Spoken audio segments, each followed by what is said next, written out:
जो चीज मैं आपसे कहना चाह रहा था वो ये कि आहिस्ता आहिस्ता ना जो डिफरेंट प्लेटफॉर्म्स हैं उनके ऊपर कंपटीशन बढ़ता जा रहा है। ठीक है जी। कंपटीशन बढ़ने से क्या हो गया है कि वहां पे थोड़े से मौके हमें लगता है कि कम हो गए हैं, लेकिन एक्चुअली ऐसा नहीं है।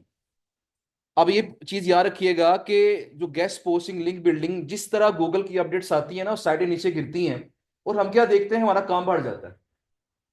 लोग क्या कहते हैं जी कि गूगल की अपडेट की वजह से काम ठप हो गया गेस्ट पोस्टिंग का लिंक बिल्डिंग का, लेकिन हमें क्या फील होता है कि हमारा काम बढ़ गया। जिनकी साइटें नीचे गिरती हैं वो अपने को मेंटेन करने के लिए, अपने बिजनेस को थोड़ा सा स्टेबल करने के लिए दोबारा से ज्यादा एफर्ट कर रहे होते हैं।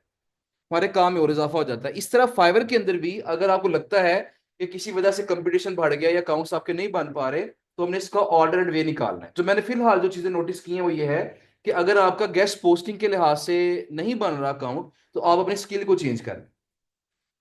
ठीक है ना। आप स्किल चेंज करके देखें। आपने अगर गेस्ट पोस्टिंग का जो वहां पे स्किल है वो ऐड की है, लिंक बिल्डिंग की स्किल ऐड की है, आप वहां पे ऑफ पेज एसईओ की स्किल ऐड कर लें। आप वहां पे लोकल एसईओ की स्किल ऐड कर लें। आप वहां पे ऑन पेज एसईओ की स्किल ऐड कर लें। ऑन मतलब अपनी प्रोफाइल बनाते वक्त थोड़ा सा रेलेवेंट ही रहे। Content writing, on page SEO, of page SEO, इसके अलावा मैंने क्या बताया आपको, लोकल एसईओ। आप इस तरह की जो टर्म्स हैं, इस तरह की जो स्किल्स हैं वो ऐड करें। गेस्ट पोस्टिंग लिंक बिल्डिंग को छोड़ दें। क्योंकि होता क्या है, जितने भी फ्रीलांसिंग प्लेटफॉर्म्स हैं ना, जिस तरह अपवर्क है, फाइवर है, जब इनके ऊपर, इन प्लेटफॉर्म्स के ऊपर किसी एक खास स्किल से मुतल्लिका रश पड़ता है ना, तो ये क्या करते हैं, मजीद प्रोफाइल्स को एक्सेप्ट करना बंद कर देते हैं। क्योंकि देखिए ना, आप फर्ज करें एक प्लेटफॉर्म है, उस प्लेटफॉर्म पे 1 लाख सेलर्स हैं गेस्ट पोस्टिंग के और क्लाइंट 100 हैं, तो मुझे पता है क्या वो प्लेटफॉर्म इफेक्टिव रहेगा?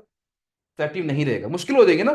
बायर्स के लिए भी मुश्किल हो जाएगी, सेलर्स के लिए भी मुश्किल हो जाएगी। लिहाजा हर प्लेटफॉर्म मेंटेन करता है खास रेशो को। बायर टू सेलर जो रेशो होती है, उसको मेंटेन करने की वो कोशिश कर रहे होते हैं। इस वजह से आपकी जो प्रोफाइल्स अब आजकल क्या हो रही हैं, ज्यादा रिजेक्ट हो रही हैं। इवन हमारे जो यहाँ पे जो टीम मेंबर्स हैं उनको भी ये थोड़ा सा मसला आ रहा है कि अपने वो छोटे बहन भाइयों को अटैच कर रहे हैं अपने साथ, उनकी प्रोफाइल्स बना रहे हैं, वो भी रिजेक्ट हो रही हैं साथ साथ। तो एक चीज अब ये करें कि कल आने से पहले, इससे पहले कि हम इस पे मजीद आगे बात करें, मसाइल को हल करने की तरफ आए, अब एक चीज सब लोग ट्राई कर लें। वो क्या ट्राई करना है आपने, कि पहली आपने आपने प्रोफाइल भी अपनी थोड़ी सी हटके बना लेनी है। लोकल एसईओ पे बना लें, ऑन पेज एसईओ पे बना लें, ऑफ पेज एसईओ पे बना लें। और उसके बाद जो पहली गिग बनानी है आप अपने, वो भी गेस्ट पोस्टिंग की नहीं बनानी है आप, वो भी आपने लोकल एसईओ की बना दे। देखिए, ऑर्डर आता है नहीं आता वो बात की बातें हैं। फिलहाल एक अकाउंट बन के कम से कम एक ही हमारी अप्रूव तो हो जाए ना। एक एक बना लेंगे लोकल एसईओ की, अगर अकाउंट चल गया तो बाकी 3 किसकी बना लेंगे, वो गेस्ट पोस्टिंग की बना लेंगे। चले ना होने से तो कुछ होना बेहतर हो जाएगा। तो कल एक आप ये काम करेंगे, जिनका अकाउंट नहीं बना, आप न्यू ईमेल आईडी और नया नंबर लेके, मतलब नंबर चेंज कर लें, ईमेल आईडी भी चेंज कर लें, और अगर हो सकता है, अगर पॉसिबल है, तो अपनी डिवाइस भी चेंज कर लें, तो लैपटॉप चेंज कर लें। अगर किसी भाई का लैपटॉप है, किसी घर में किसी अजीज का लैपटॉप है, आप उसको चेंज करें। और उसके बाद अपनी स्किल को चेंज करके नई आईडी बनाएं, नई गिग बनाएं। और गिग भी आपने पहली गेस्ट पोस्टिंग की नहीं बनानी, गेस्ट पोस्टिंग बैकलिंक्स की गिग नहीं बनानी। आप local SEO, on page SEO, content writing, इस तरह की कोई गिग बना के, या मार्केटिंग से मुतल्लिका, सोशल मीडिया मार्केटिंग से मुतल्लिका कोई गिग बना लें और उसको ऐड कर दें। आप इवन ये भी कर सकते हैं कि अपनी स्किल्स में डिजिटल मार्केटिंग सिर्फ करते हैं। आप ज्यादा स्पेसिफाई ना करें अपने आप को कि आप एसईओ स्पेशलिस्ट हैं, सोशल मीडिया स्पेशलिस्ट हैं, क्या हैं आप सिंपल जनरल जो है डिजिटल मार्केटिंग। डिजिटल मार्केटिंग के अंदर बहुत सारी टर्म्स और भी आ जाती हैं। उसमें ईमेल मार्केटिंग आती है, उसमें सोशल मीडिया मार्केटिंग आती है, उसमें एसईओ आ जाती है, उसमें और भी बड़ी चीजें आती हैं। तो आप सिंपली ये करें, डिजिटल मार्केटिंग की मेन बड़ी स्किल रखें, या local SEO, on page SEO की स्किल रख के आगे लेके चलें उसको। इंशाल्लाह उम्मीद है कि कुछ बेहतरी इसमें आ जाएगी। अगर नहीं आएगी तो कल इसको मजीद देख लेंगे इंशाल्लाह। ठीक है जी। अच्छा जी, ऑनलाइन स्टूडेंट में से एक पर्सन का मैसेज आया जी कि आपने कुछ ऑब्जर्व किया है। कहते जी, मेरी ऑब्जर्वेशन के मुताबिक सब लोगों ने सर के फाइव वाले लेक्चर देख के सेम टू सेम कॉपी करके अकाउंट बना रहे थे। नहीं, वो बढ़ गई, लेकिन काम नहीं ना खराब होना चाहिए। देखिए, उसमें ऐसा नहीं होना चाहिए स्टूडेंट को, फॉर एग्जांपल सब लोग सास ब्लॉग पोस्ट पे बना रहे थे, स्पोर्ट्स की बनाई, चले इसमें चले, ये तो चेंज कर लें यार। लेकिन मैं आपसे ये कह रहा हूँ, मैं आपसे कह रहा हूँ कि आप जो है ना, सिंपल एक काम करें कि सिर्फ और सिर्फ जो है, आप अपनी स्किल को चेंज कर लें। अगर आप अपनी सोशल मीडिया मार्केटिंग भी बना सकते हैं, वो बना लें। स्किल कोई भी रख लें, बाद में चेंज कर लेंगे। एक दफा अकाउंट अप्रूव हो जाए, गिग्स चारों बन जाए, फिर बैक एंड पे जाके क्या करेंगे, जो स्किल्स हैं वो थोड़ी बहुत हम चेंज कर रहे हैं। हाँ, फिलहाल न्यू सेलर के लिए 4 गिग्स बनती हैं। जब आप लेवल 1 सेलर हो जाते हैं फिर आपकी 10 गिग्स बनती हैं, और लेवल 2 के लिए भी 10 गिग्स होती हैं, और जब आप लेवल 1 के लिए 10 होती हैं। और इस वक्त आप सब लोग होंगे न्यू सेलर्स। स्टार्टअप करते हैं न्यू सेलर से, फिर लेवल 1 पे आते हैं, फिर लेवल 2 पे आते हैं, फिर आगे टॉप रेटेड पे आते हैं। तो टॉप रेटेड के लिए 20 गिग्स की ऑप्शन है। लेकिन आगे चल के हमारा लेक्चर होगा इंशाल्लाह, कोशिश करेंगे इसी वीक में लेक्चर हो जाए अपवर्क का। तो अपवर्क पे आपको एज अ न्यू सेलर ही 20 गिग्स अलाउड होती है, वहां वहां 20 बना सकते हैं आप। तो फाइवर के ऑल्टरनेट्स भी हैं। अच्छा, एक चीज और भी सुन लें कि आपने ये नहीं समझना कि फाइवर अगर नहीं बन पा रहा तो हमारी दुनिया ही खत्म हो गई है, हमारा फ्यूचर ही उड़ गया सारा। ऐसा बिल्कुल नहीं होगा। फाइवर अच्छा प्लेटफॉर्म है, यहां से ऑर्डर्स मिलते हैं डेफिनेटली। लेकिन इसके अलावा और भी बड़ी दुनिया है। बड़े लोग ऐसे हैं जिनका फाइवर अकाउंट है ही नहीं है जीबीओबी में, वो बड़े और प्लेटफॉर्म से काम कर रहे हैं। तो अभी मेरे पास एक स्टूडेंट आए थे, मैं इंशाल्लाह वो प्लेटफॉर्म को टेस्ट करूंगा पहले। मेरा प्लान है कि इस वीक में पहले मैं खुद टेस्ट करूंगा, और मैं उसके बाद फिर मैं आपको भी शेयर करूंगा। वो प्लेटफॉर्म एड से आई कॉपीफाई गेस्ट पोस्ट नाउ की तरह का है। लेकिन वहां पे चूंकि अभी इतना रश नहीं है, तो मुझे एक स्टूडेंट थे, उन्होंने नया खुद एक्सप्लोर किया, मुझे नहीं था पता उस प्लेटफॉर्म का। मिलने के लिए ये फैसलाबाद से उन्होंने बताया कि सर मैंने नया प्लेटफॉर्म निकाला है, तो मैं यहाँ पे साइट ऐड कर रहा हूँ, मैंने 3-4 अकाउंट बना लिए इसके ऊपर, और मुझे देखिए मुझे $350 का ऑर्डर मिला हुआ है। ठीक है जी। वो प्लेटफॉर्म कौन सा है, उस पर कैसे वर्किंग होती है, उस पर आपको बस मसला ये है कि एक्टिव रहना पड़ता है, आपको लैपटॉप खोल के रखना पड़ेगा। जिस तरह होता है ना, ये उबर क्रीम वगैरह, ये इनड्राइव चल रही है आजकल, किसी ने राइड बुक करानी हो तो क्या होता है, मोबाइल पर नोटिफिकेशन आता है, जो पहले पकड़ ले उसको, राइड उसकी हुई। इस तरह उस प्लेटफॉर्म पे क्या पैटर्न है कि क्लाइंट्स ऑर्डर प्लेस करते हैं, तो जो स्क्रीन बैठा होता है स्क्रीन के ऊपर, जो ऑर्डर पकड़ लिया ऑर्डर उसका हुआ। तो अब ये किस तरह वर्क करेगा, मैं जरा खुद चेक कर लूँ उसको। उनको तो $350 का ऑर्डर आ गया है, तो अगर मुझे भी इतना को आ गया, मैं आपको लाजिम बताऊंगा इंसान। ठीक है, मुझे अगर छोटा भी आ गया तो बता दूंगा आपको, क्योंकि जो भी प्लेटफॉर्म होता है ना, मेरी कोशिश ये होती है कि पहले उसको खुद टेस्ट करूं, जब मुझे कोई ना कोई वहां से रिस्पॉन्स मिले फिर मैं आगे क्लास में शेयर करूं, वरना क्लास में शेयर ना करूं। तो किसी के कहने पे हम नहीं रहेंगे, हम खुद टेस्ट करेंगे उसको, फिर इंशाल्लाह शेयर करेंगे आपके साथ। तो बताने का मकसद ये है कि प्लेटफॉर्म और भी बहुत सारे हैं, आपने पॉजिटिव माइंड के साथ काम करना है, इंशाल्लाह काम मिल जाएगा आपको। अच्छा जी, यहाँ से कुछ कहना चाह रहे थे, कौन क्या कहना चाह रहे थे जी मैं सर? कहना चाहता कि किसी एक दूसरी स्किल पे अकाउंट बना दिया और एक गिग लगा दी इसकी, फिर उसकी बैक लिंकिंग की, तो क्या किसी दूसरी स्किल्स की भी लगा सकते हैं? अभी भाई से पहले मैंने बात की थी, लेकिन वो कहते हैं कि एक अकाउंट पे आप एक ही टाइप की लगाएं तो वो आपको प्रोफेशनल समझेंगे। जी बिल्कुल ऐसी है। और मतलब फिर तो एक आइडेंटिटी पर आप एक ही स्किल में कुछ कर सकते हैं। हम्म। अब मैं एक वॉइस ओवर आर्टिस्ट हूँ, मैंने ऑफलाइन बहुत ही पैसे कमाए हैं अलहमदुलिल्लाह। ठीक है। तो यानी कि अगर मैं ये फील्ड इख्तियार करता हूँ तो मेरी दूसरी साइड पे कोई गिग नहीं बन सकती, मतलब मुझे मैं यहाँ पे मैं पिच नहीं कर सकता फाइवर उस देखिए, आइडेंटिटी पे, उसके लिए मुझे आइडेंटिटी कोई दूसरी लेनी पड़ेगी, यानी भाई वगैरह की। जी ऐसे ही है। देखिए, मैं जरा क्वेश्चन रिपीट कर दूं आपका ऑनलाइन स्टूडेंट्स के लिए। देखें, इसमें ये होता है कि क्वेश्चन का ये है जी कि क्या एक फाइवर अकाउंट के ऊपर क्या एक ही स्किल हम सेल कर सकते हैं? तो बेटर यही है, जो बेटर प्रैक्टिस है वो यही है, क्योंकि वो पुरानी कहावत आपने सुनी है कि jack of all trades master of none. तो जब आप मल्टीपल डिफरेंट निशेस के ऊपर, डिफरेंट टॉपिक्स के ऊपर अपने गिग्स बनाते हैं, तो मसला ये होता है कि क्लाइंट आप समझते हैं ये बंदा बड़ा कह लेंगे नॉन सीरियस है, ये खुद एक्सपर्ट नहीं है, ये काम पड़ेगा पकड़ेगा किसी और से करवा लेगा। मेरी बात समझ रहे हैं ना? तो अगर आप एक ही स्किल के अंदर तमाम गिग्स बनाते हैं या कुछ रेलेवेंसी रखते हैं, मतलब देखें गेस्ट पोस्टिंग के साथ रेलेवेंट चीज क्या है, कंटेंट राइटिंग, क्या हो सकता है लिंक सेशन, क्या हो सकता है ऑफ पेज एसईओ, क्या हो सकता है लोकल एसईओ, मतलब ये चीजें रेलेवेंट आकर ब्लॉगिंग से मुतल्लिक़ कोई चीजें हो सकती हैं, या कोई इमेज क्रिएट करना है आपने, वो थोड़ा सा रेलेवेंट हो सकता है। लेकिन इस तरह आपकी स्किल है वॉइस ओवर और गेस्ट ब्लॉगिंग, ये बिल्कुल सेपरेट स्किल्स हैं। इनको हमें एक अकाउंट में लेके नहीं चलना चाहिए। इसके लिए डेफिनेटली आपको कोशिश करें कि कोई दूसरा अकाउंट बना के किसी और डिवाइस के ऊपर उस पर चलाएं इसको, ताकि दोनों चीजें आपकी मिक्स ना हो। ठीक है जी। अच्छा जी, यहाँ पे कोई एक मैसेज आगे, बस ये लास्ट मैसेज हम देखेंगे और उसके बाद फिर आगे हम लेक्चर की तरफ आएंगे, क्योंकि 6 बज गए हैं। हमने आज के लेक्चर को भी वाइंड अप करना है। Is it still easy to rank gigs based on semantic SEO only? I heard Fiverr has changed algo and now you need orders before it ranks you. जी, ये जो ऑर्डर्स वाला algo है ना, ये बड़ा पुराना है। मैंने जब ये काम शुरू किया था ना, तो मुझे शहजाद भाई ने कहने कि ये बड़ी सख्ती से ताकीद की थी कि आपने जब फाइवर पे गिग बनानी है ना, तो आपने एक गिग के ऊपर 5 ऑर्डर लगवाने हैं। 5 ऑर्डर खुद लगवाने हैं इसके ऊपर, किसी दोस्त से कह के। या कोई सर्विस प्रोवाइडर तब होते थे बड़े ज्यादा, आजकल नहीं मिलते इतने। तो 5 ऑर्डर लगवाने हैं आप। तो मुझे याद है कि मैंने अपनी हेल्थ वाली गिग के ऊपर 5 ऑर्डर या 4 ऑर्डर लगवाए थे। और मुझे वहां पे ऑर्गेनिक ऑर्डर जनरल खुद आना शुरू हो गए थे। जी डेफिनेटली ऐसा कर सकते हैं, इस पे बात हमने करनी भी है कि जो ये हम कहते हैं ये डमी ऑर्डर्स है। क्योंकि देखिए ना, बड़ी सिंपल सी बात है। आपकी फाइवर की गिग आपकी रैंक हो गई। रैंकिंग का इतना मसला नहीं है। रैंक आपकी कह लेंगे सिंपल, उसकी एसईओ करके भी रैंक कर लेंगे आप, जैसे सर ने बताया होगा। रैंक गिग हो देगी आपकी, जब गिग रैंक होगी अब उस पर ऑर्डर भी तो आने हैं। और आपने जब अगर सर्च करके देखा हो फाइवर पे, जब कोई क्लाइंट आपकी कोई चीज सर्च करता है तो एक एक नजर नहीं आती उसे। उसे पूरा पेज नजर आता है। उस पेज पे ऑलमोस्ट कोई 20-25 गिग्स होती हैं। अब 20-25 गिग्स हैं। आपकी गिग पहले पेज पे आ गई, लेकिन वहां पे नंबर ऑफ ऑर्डर्स कितने कंप्लीट किए हैं आपने? 0। आपके हमसाय ने कितने किए हैं? 100 ऑर्डर्स। तो मुझे बताएं, क्लाइंट किसको प्रेफर करेगा? जिसके 100 ऑर्डर्स ऑलरेडी हो चुके हैं। मेरा पॉइंट फॉलो कर रहे हैं ना? जिस बंदे ने कोई काम अभी तक किया ही नहीं है, तो प्रेफरेंस उसकी चेंज हो जाएगी ना। रैंक आपने कर लिया, हमारा काम पूरा हो गया, हमने अपनी पूरी मेहनत कर ली, हमारी मेहनत पूरी हो गई। लेकिन अब अगली चीज जो है क्लाइंट है। तो क्लाइंट को हमने थोड़ा सा उसके जहन पे थोड़ा सा असर डालने के लिए वो 1 2 3 4 हमारे रिव्यूज होने चाहिए। ताकि क्लाइंट जब हमारी गिग खोले तो उसे नजर आया, यार फलां बंदे ने इसको ऑर्डर किया था और इसने काम अच्छा किया होगा।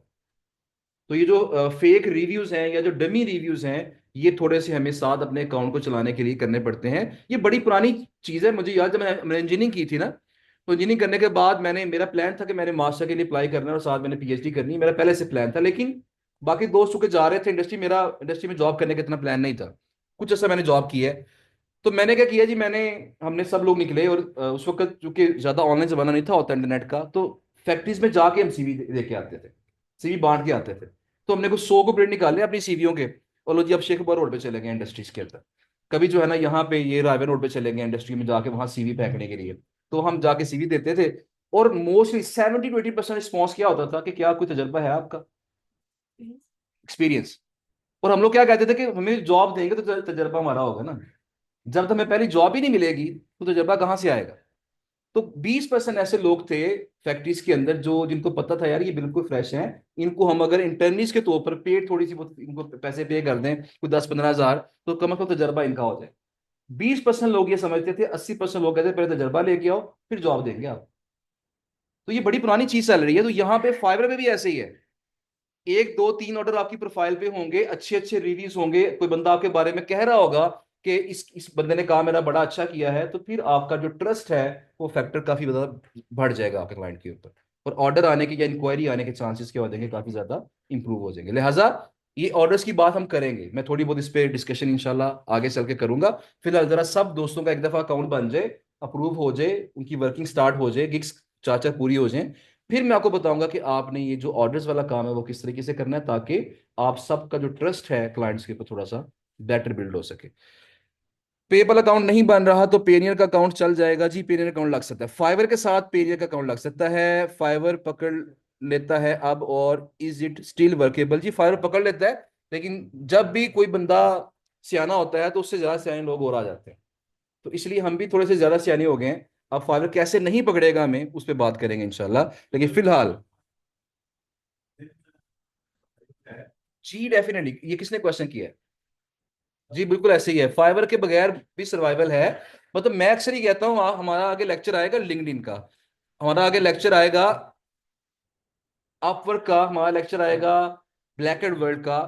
तो ये 3 प्लेटफॉर्म ऐसे हैं मेरे नजदीक। जो ब्लैक एंड वर्ल्ड है गेस्ट पोस्टिंग की दुनिया में, ब्लैक एंड वर्ल्ड और लिंक्डइन, ये दोनों प्लेटफॉर्म इतने बड़े हैं कि अगर आप किसी एक को पकड़ लें दोनों में से, और जिस तरह इन पे काम करने का हक है उस तरह काम करें, तो आपको कहीं और झांकना नहीं पड़ेगा। मेरी बात समझ रहे हैं ना? इतने बड़े प्लेटफॉर्म्स हैं मेरे नजदीक। जो सबसे बड़ी मार्केट प्लेस है दुनिया में, वो फाइवर अपवर्क नहीं है, वो लिंक्डइन है। लिंक्डइन हर फील्ड के बंदे के लिए बहुत बड़ी मार्केट प्लेस है। हिंदी में भी एक है रट्टी यूज होती जी, वहां भी एक ही यूज करेंगे। वही रेलेवेंट अगर हो तो यूज कर लें, वरना एक ही यूज होती है। तो लिंक्डइन में हमारा लेक्चर होगा, उस पर हम बात करेंगे इंशाल्लाह। लेकिन जिस तरीके से उस पर काम करना चाहिए, अगर वैसे काम करेंगे आप, तो फिर आपको कहीं और देखना नहीं पड़ेगा। वहां थोड़ा सब्र आजमा काम होता है। फाइवर का फायदा सिर्फ ये होता है कि आप गिग बनाते हैं, अगर वो लकीली रैंक कर जाए तो आपको इंक्वायरीज आना शुरू हो जाती हैं। इंक्वायरी थोड़ा सा आपको हौसला हो जाए, ठीक है मुझे कोई बंदा पूछ तो रहा है ना गैस पोस्टिंग का, ऑर्डर मिला नहीं मिला लेकिन कम से कम कोई इंक्वायरी तो आई है, तो मोटिवेशन के लिए थोड़ा सा बेटर होता है। वरना फाइवर तो छोटी चीज है, लिंक्डइन, ब्लैक एड वर्ल्ड और इवन फेसबुक, ये ज्यादा बड़ी चीजें हैं। इवन अपवर्क जो है वो बड़ा प्लेटफॉर्म है एज कम्पेयर टू फाइवर, उसमें ज्यादा बड़े ऑर्डर मिलते हैं हमें। बहरहाल जी, ये बातें इंशाल्लाह साथ साथ होती रहेंगी। हमारा काम ये होता है कि हमने तमाम प्लेटफॉर्म्स पे आपको गाइड करना है। अब हमारे 6 लेक्चर बाकी हैं फिलहाल, इन 12 में से, पहले 12 में से। तो इन 6 लेक्चर में हमने कोशिश करनी है कि अगले जो हमारे 5 लेक्चर्स हैं, हर लेक्चर में एक नया प्लेटफॉर्म होगा। तो हमने उन सब पे वर्किंग करनी है। किसी का फाइवर अगर नहीं हो पाया, या अगर दिल नहीं कर रहा फाइवर पे काम करने का, तो छोड़ दें, आप किसी और प्लेटफॉर्म पे तवज्जो कर लें। लेकिन रिकमेंडेड मेरी तरफ से है कि अगर अकाउंट बनता है तो बनाएं, क्योंकि इस पे इंक्वायरीज निस्बतन थोड़ी सी जल्दी आ जाती है।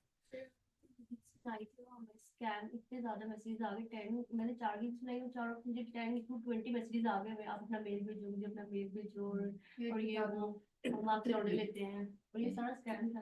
हाँ, फाइवर पे मतलब आजकल ही थोड़ी सी चीजें चल रही हैं, वरना फाइवर पे आज से काफी अर्सा पहले तो बिल्कुल उसमें स्कैम नहीं था होता, नो स्पैमी मैसेज नहीं थे आते। लेकिन आजकल ऐसा हो रहा है। आपने बस एक चीज का ख्याल रखना है, किसी भी मार्केट प्लेस के ऊपर एक चीज का आपने ख्याल रखना है कि कभी भी आपने, ये शायद बात हमारी पहले भी हुई थी, आपने कभी भी अपना वहां पे कार्ड अटैच नहीं करना। देखिए, अपना जो एटीएम कार्ड है ना, डेबिट कार्ड है, क्रेडिट कार्ड है, वो कौन अटैच करेगा? वो बायर अटैच करेगा। तो फाइबर पे, अपवर्क पे ना कभी कभी स्कैमर आता है और कहता है जी अपना कार्ड अटैच करें। वो ऐसी चीजें दिखाता है, आपको लगता है ये फाइबर का बंदा है, ये फाइबर का नुमाइंदा है। वो कहता है अपना कार्ड अटैच करो, आप कार्ड अटैच करते हैं, उसके बाद क्या होता है जी, आप अपना सीवीसी ऐड करो, और जो कोड आएगा वही बताना है मुझे आपने। तो जब उन्हें बता दिया तो दैट मीन्स काम खराब। हमारे एक स्टूडेंट थे, उनको 50,000 का इस तरह एक लॉस हुआ था। उसने 50,000 की शॉपिंग कर ली, किसी बंदे ने स्कैम करके ना उसे शॉपिंग कर ली यूके में, और पैसे इनके अकाउंट से कट गए।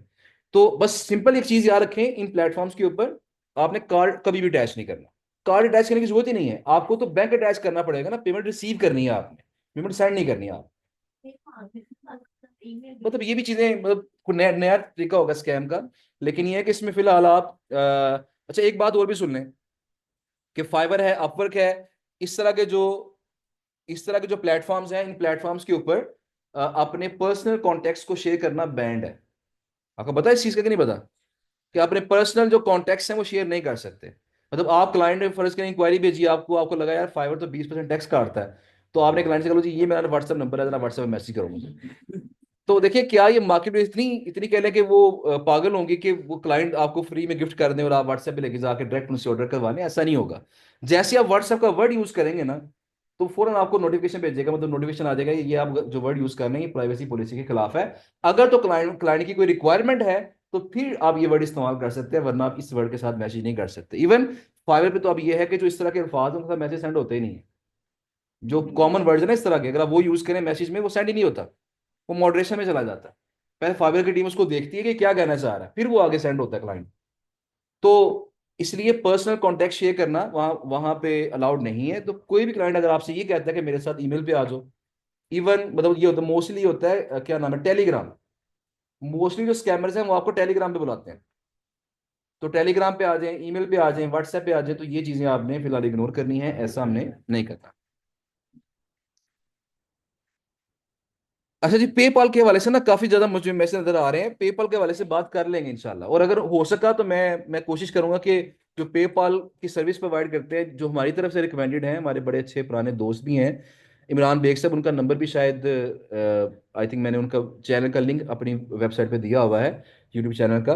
तो अगर हो सका तो उनको एक दिन यहाँ पे 15 मिनट के लिए बुला भी लेंगे। जो सवालात आपके पेपाल से मुतलका होंगे, आप उनसे डिस्कस कीजिएगा, इंशाल्लाह वो आपको उसका आंसर करेंगे। वरना मैं कर दूंगा, मैं तो फिर हूं ही यहाँ पे। लें जी, अब बिला तखीर हम जरा अगले लेक्चर की तरफ आते हैं। हमारा जो नेक्स्ट लेक्चर है वो है जी वेंडर्स के ऊपर ही है। अच्छा, पहले मुझे ये बताएं, क्योंकि बातें हमने बहुत सारी कर ली लेकिन हमने फिलहाल अपने काम की बात कोई नहीं की। तो यहाँ पे इसको हम ओपन कर लेते हैं। मुझे बताएं जरा कि ये सबको स्क्रीन शो हो रही है? स्क्रीन हमारे पास है, टूल्स एंड नजर आना चाहिए ऑनलाइन स्टूडेंट्स को। टूल्स एंड नजर आ रहा है बड़ा सा लिखा हुआ? चलिए, गुड हो गया। अच्छा जी, अब यहाँ पे ये जी कि मुझे बताएं कि आप सब लोगों ने जो मैंने टारगेट सेट किया था हमने कि 100 ईमेल्स करनी है, 100 ईमेलें कर दी थी। किसकी नहीं हुई 100 ईमेल्स? 50 किसकी हुई है? 50 सोने की, लेकिन 50 की हैं। ओके, चांद लग 20, इतनी कम क्यों? ऑनलाइन स्टूडेंट्स भी बता रहे हैं साथ साथ। ट्रैफिक चेक की तो वेबसाइट कम होगी, चलें ये भी अच्छी बात है। चलें। अच्छा, उसमें ये जी कि 100 ईमेल जिसने की हैं या 50 की हैं, रिप्लाई किस किस को आया? कोई एक भी रिप्लाई आया हो? कोई एक एक रिप्लाई आया? 25-30 रिप्लाई आ गए हैं। 25 की हैं और 20 रिप्लाई हैं, चलो ठीक हो गया, गुड हो गया। ओके। अच्छा, आपने उनसे आगे फिर बार्गेनिंग करने की ट्राई की है?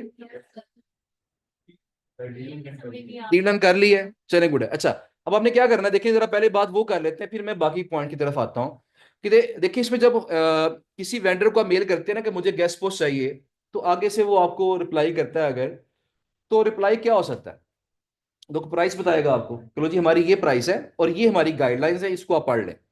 कि हम एक लिंक अलाउ करते हैं, 2 अलाउ करते हैं, 3 अलाउ करते हैं, 4 अलाउ करते हैं, तो जो भी है, ये पोस्ट आपकी परमानेंट होगी या कह लें 1 साल के लिए होगी, 6 माह के लिए होगी, या लाइफ टाइम जैसी भी होगी, तो ये काफी चीजें वो खुद बता देते हैं आप रिप्लाई के तौर पर। उसके बाद क्या करना है हमने, फर्ज करें किसी वेबसाइट ने हमें अपनी प्राइस बताई है $100, तो अब हमने क्या करना है, उनके साथ थोड़ा सा निगोशिएट करना है, निगोशिएट करने की कोशिश करनी है।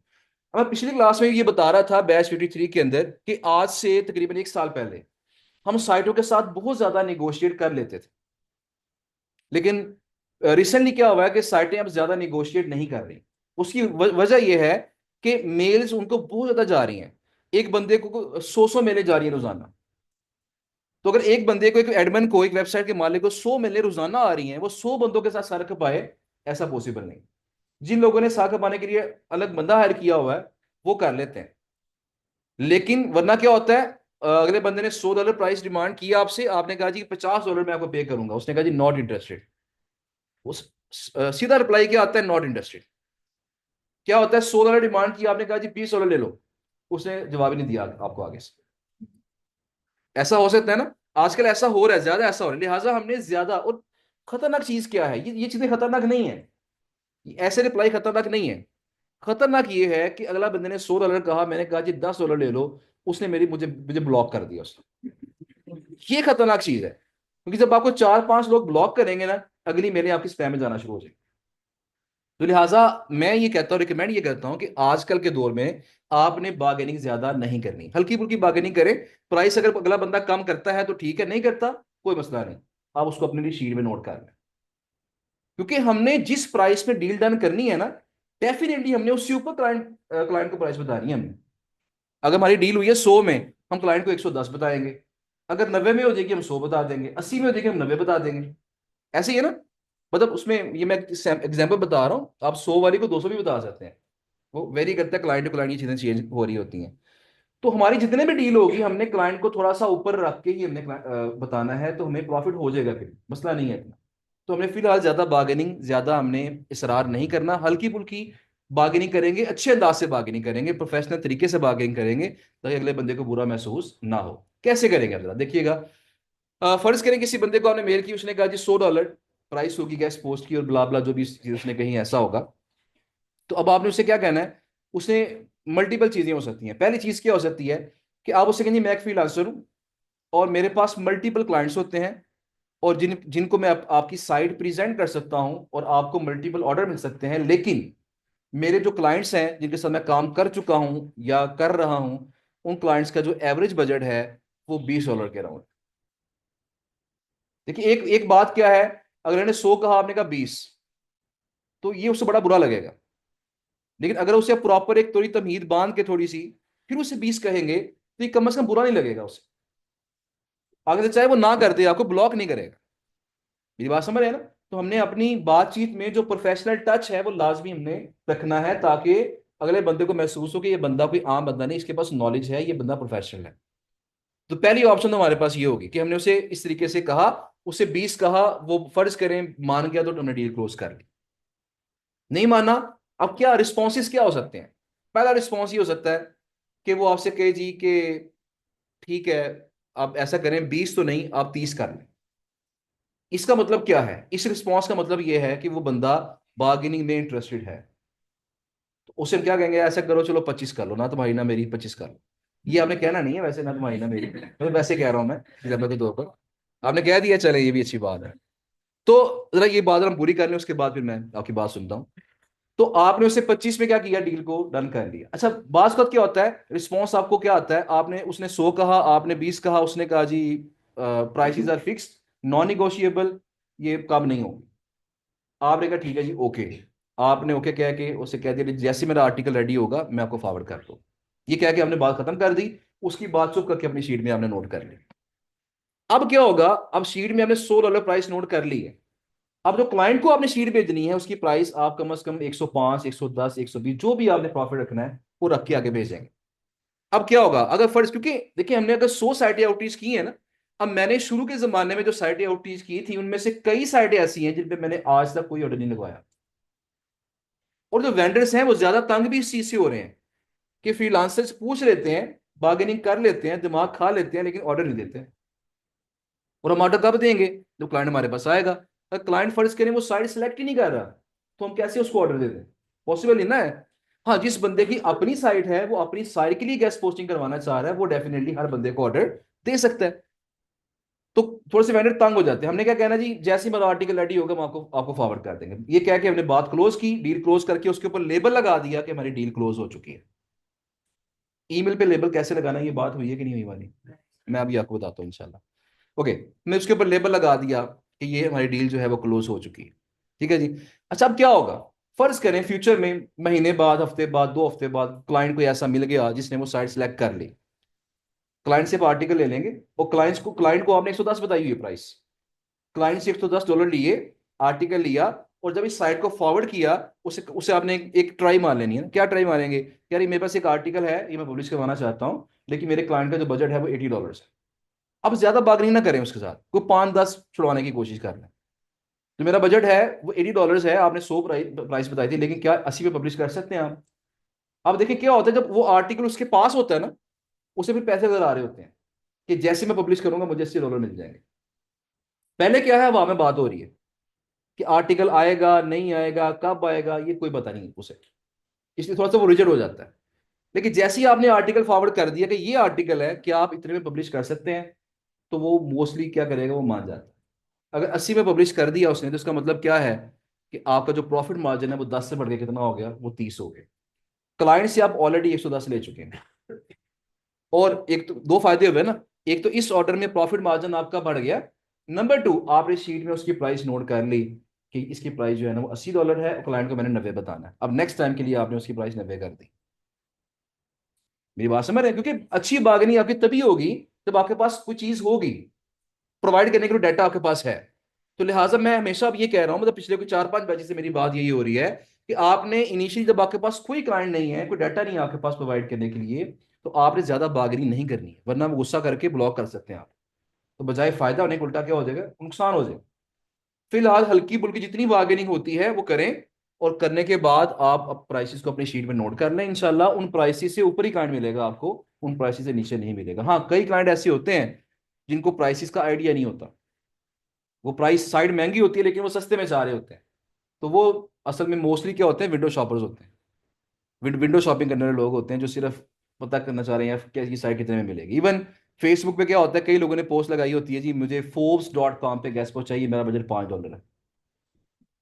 और मैंने आपको बताया था फोर्स मार्केट में जो एक्चुअली सेल हो रही है गैस पोस्ट, वो 3 से 3,500, $4,000 में उसकी कम से कम गैस पोस्ट सेल होती है, इतने $1,000 के अंदर। और वो क्या करते हैं, पोस्टें लगी होती है, मेरा मेरा बजट $5 है, $10 है। और कुछ लोग क्या कहते हैं मेरा बजट बड़ा अच्छा है, जब पूछते हैं तो कहते हैं $100 मेरा बजट। लेकिन साइड कितने की होती है, वो $1,000 की होती है।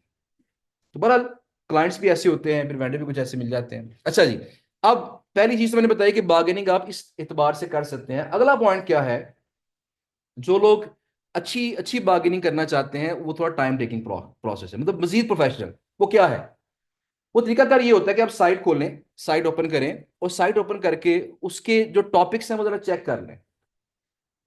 मतलब फर्ज करें एक वेबसाइट है टेक्नोलॉजी की, या लेट्स सपोज स्पोर्ट्स की, जरा आसान एग्जांपल ले लेते हैं। एक वेबसाइट स्पोर्ट्स की है, अब उसने स्पोर्ट्स के अंदर फुटबॉल पे कंटेंट लगाया हुआ है, उसने हेल्थ उसमें जो है हॉकी पे कंटेंट लगाया है, उसने क्रिकेट पे कंटेंट लगाया है, लेकिन उसने टेनिस पे नहीं लिखा हुआ। तो आप उसे ऐसा करें, आप उससे कहें यार कि मैंने वेबसाइट देखी है, आपके कंटेंट जो है ना बड़ा अच्छा कंटेंट लिखा है आपने, लेकिन टेनिस पे कंटेंट नहीं लिखा आपने। तो अगर आप टेनिस पे भी आर्टिकल लगाएंगे तो वो ऑडियंस भी आपके पास आएगी और आपकी ट्रैफिक में और इजाफा होगा, आपकी वर्थ और बढ़ेगी। तो अगर आप चाहते हैं तो मैं आपको टेनिस का आर्टिकल प्रोवाइड कर सकता हूँ। तो आप क्या करें, उसको एक टेनिस टेनिस का आर्टिकल लिखवा के तुम्हें थोड़ी सी इन्वेस्टमेंट कर लें, को $5 इन्वेस्ट करके उसके ऊपर, अच्छी साइड अगर हो तो, साइड अगर अच्छी हो, उसकी ट्रैफिक अगर फॉर 50-60 हज़ार है, उसे एक अच्छा जो है वो आर्टिकल लिखवा के दे दें कि ये आर्टिकल मैं लिख दिया है, इसको पब्लिश कर दें आप। उसे फ्री में आर्टिकल दे दें, वो पब्लिश कर देगा। उसके बाद क्या हो जाएगी, आपकी थोड़ी दोस्ती हो जाएगी उसके साथ। और हो सकता है कि जब क्लाइंट का कोई आर्टिकल आपके पास फ्यूचर में आएगा, हो सकता है फ्री में वो भी फ्री में लगा दे आपको, क्योंकि इस आर्टिकल में आपने कोई लिंक नहीं लगवाया था। ये आर्टिकल उसको गिफ्ट किया था आपने लिखवा के, अच्छा आर्टिकल। तो उसने उसने दो चीजें रियलाइज की कि इस बंदे ने मुझे आर्टिकल गिफ्ट किया है, और नंबर उसने क्या रियलाइज किया कि इस बंदे ने मेरी वेबसाइट में जो गैप था एक कंटेंट का, वो तलाश करके मुझे इन्फॉर्म किया है। तो आइंदा क्या होगा, काफी चांसेस है कि वो बंदा आपको, अगर आप अच्छा आर्टिकल प्रोवाइड करेंगे उसको, तो काफी चांसेस है कि वो नेक्स्ट टाइम आपको फ्री में आर्टिकल अलाउ कर देगा। क्लाइंट से आप 50 ले रहे हैं, 100 ले रहे हैं, लेकिन आपको फ्री में मिल जाए। दो चीजें होंगी। ये थोड़ी सी टफ है आपके लिए, मेरे ख्याल में लग रहा है, आपके चेहरों से लग रहा है कि ये ऐसा थोड़ा सा शायद मुश्किल हो जाएगा आपके लिए। अच्छा, एक चीज हो इससे थोड़ी सी आसान, जो दरमियाना रास्ता है, उसे कहते हैं लिंक एक्सचेंज। Link exchange. अब क्या करना है आपने, आपने करना यह है कि आपने जो बार्गेनिंग पहले होगी उसे कर लें। बार्गेनिंग आपने कर ली, लिस्ट में प्राइस नोट कर ली। अब फर्ज करें एक बंदा है वो $100 से प्राइस कम कर ही नहीं रहा, आपने शीट में नोट कर ली। एक क्लाइंट आपके पास आ गया जो कहता है जी मैं मुझे इस वेबसाइट पे आर्टिकल चाहिए, और वो मुझे मेरा मेरा जो बजट है वो $30 है। जरा मिसाल समझ नहीं है आपने। क्लाइंट ने कहा मेरा बजट $30 है, मैं मैक्सिमम 30 पे करूंगा। वेंडर कह रहा है मैं कम से कम 100 लूंगा। ठीक है जी। अब आपने क्या करना है, आपने एक जो चीज फ्राई कर सकते हैं ताकि ऑर्डर आपके हाथ से जाए ना, मतलब डील आपकी महंगी हुई है, क्लाइंट आपको कम पे कर रहा है, इसको आप किस तरह सिक्योर कर सकते हैं इस चीज को और ऑर्डर पकड़ सकते हैं, उसका तरीका होता है लिंक एक्सचेंज। लिंक एक्सचेंज क्या चीज है कि फर्ज करें मेरी वेबसाइट है और एक आपकी वेबसाइट, आपका नाम क्या है, मोहम्मद आदम साहब बैठे हैं हमारे पास। एक वेबसाइट आपकी है, एक मेरी वेबसाइट है, तो मैंने कहा जी कि मैं अपनी साइट पे आपका लिंक लगा दूंगा, आप अपनी साइट पे मेरा लिंक लगा दें, और ना मैं पैसे दूंगा आपको ना मुझे पैसे दीजिएगा। मेरी बात समझ रहे हैं? दोनों को लिंक मिल गया, पैसे किसी ने दिए। तो ये जो तरीका है इसे बोलते हैं ए बी लिंक एक्सचेंज। मेरी साइट ए है, आजम साहब की जो साइट है वो बी है, तो मैंने हमने आपस में लिंक चेंज कर लिया, मैंने उनको लिंक दे दिया, उन्होंने मुझे लिंक दे दिया, ये लिंक एक्सचेंज हो गया। इसे बोलेंगे क्या, ए बी लिंक एक्सचेंज। फर्ज करिए आपके साथ यहाँ बैठे हैं, सर आपका नाम क्या है, तो शहजाद साहब बैठे हैं, इनका जो इनकी वेबसाइट है सी, मेरी ए, आदम साहब की बी और शहजाद साहब की सी। अब हम क्या करेंगे, एक और टेक्निक जिसे हम कहते हैं A B C link exchange. कि मैं कहूंगा, मतलब फर्ज करें मैं आपकी साइट पे लिंक लगवाना चाह रहा हूं, मैं बी पे लिंक लगवाना चाह रहा हूं।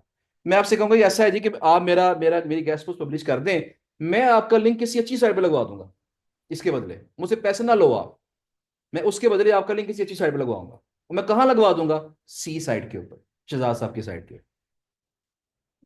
अगर हम आपस में चेंज करेंगे तो इसे क्या बोलेंगे, ए बी लिंक एक्सचेंज। अगर मैंने अपना लिंक लगवा दिया बी साइड पे और बी साइड का लिंक लगवा दिया कहां पे, सी साइड पे, तो इसे क्या बोलेंगे, A B C link exchange. अच्छा, ये हम क्लाइंट के लिए कैसे इख्तियार करेंगे इसको, अभी रिसेंटली शायद आपने एक वीडियो देखी होगी, मुझे उनका नाम याद नहीं है, आई थिंक बिलाल साहब थे, जो कि सिंध वाली साइड से कहीं से थे, उनकी वीडियो देखी है आपने, उन्होंने शोल्डर पे वो परना सा भी रखा हुआ था। तो वो वीडियो उनकी एग्जांपल बड़ी अच्छी अच्छी एग्जांपल उनकी हमारे सामने है। अब उन्होंने क्या किया, मैक्सिमम जो ऑर्डर पकड़े हैं ना, जब हमारे पास यहाँ पे आए ना शहजादी के पास, शहजादी ने मुझसे पूछा कि कितने पैसे आप कमाए हैं आप, उन्होंने कहा शायद $1500 $2000 कमाया है। उन्होंने पूछा खर्चा कितना इसमें से आपका है, उन्होंने कहा जी शायद $200 खर्चा है मेरा। बाकी सारे का सारा क्या था, वो प्रॉफिट था। वजह क्या थी, उन्होंने महंगी साइटों पे सस्ते में लिंक लगवा लिए। कैसे, देखिए जिस तरह एक साइट है जिसका नाम है टेक बुलियन। टेक बुलियन एक वेबसाइट का नाम है, उसकी ट्रैफिक 1 लाख से ऊपर है। चाहे वो फेक है, मैं बताऊंगा कि फेक फेक है असल है, कैसे पता लगाते हैं आगे चल के इंशाल्लाह इस पे बात करेंगे। उसकी ट्रैफिक फेक है, लेकिन एहरफ्स पे शो होती है 1 लाख से ऊपर। और मार्केट में रीसेलर जो हैं, जो ऑथर्स होते हैं, उनसे वो मिल जाती है सिर्फ 2000 या ₹2500 में। आप $10 समझ लें, $10। ट्रैफिक कितनी है, 1 लाख से ऊपर। अब आप देखें उसकी ट्रैफिक 1 लाख से ऊपर है।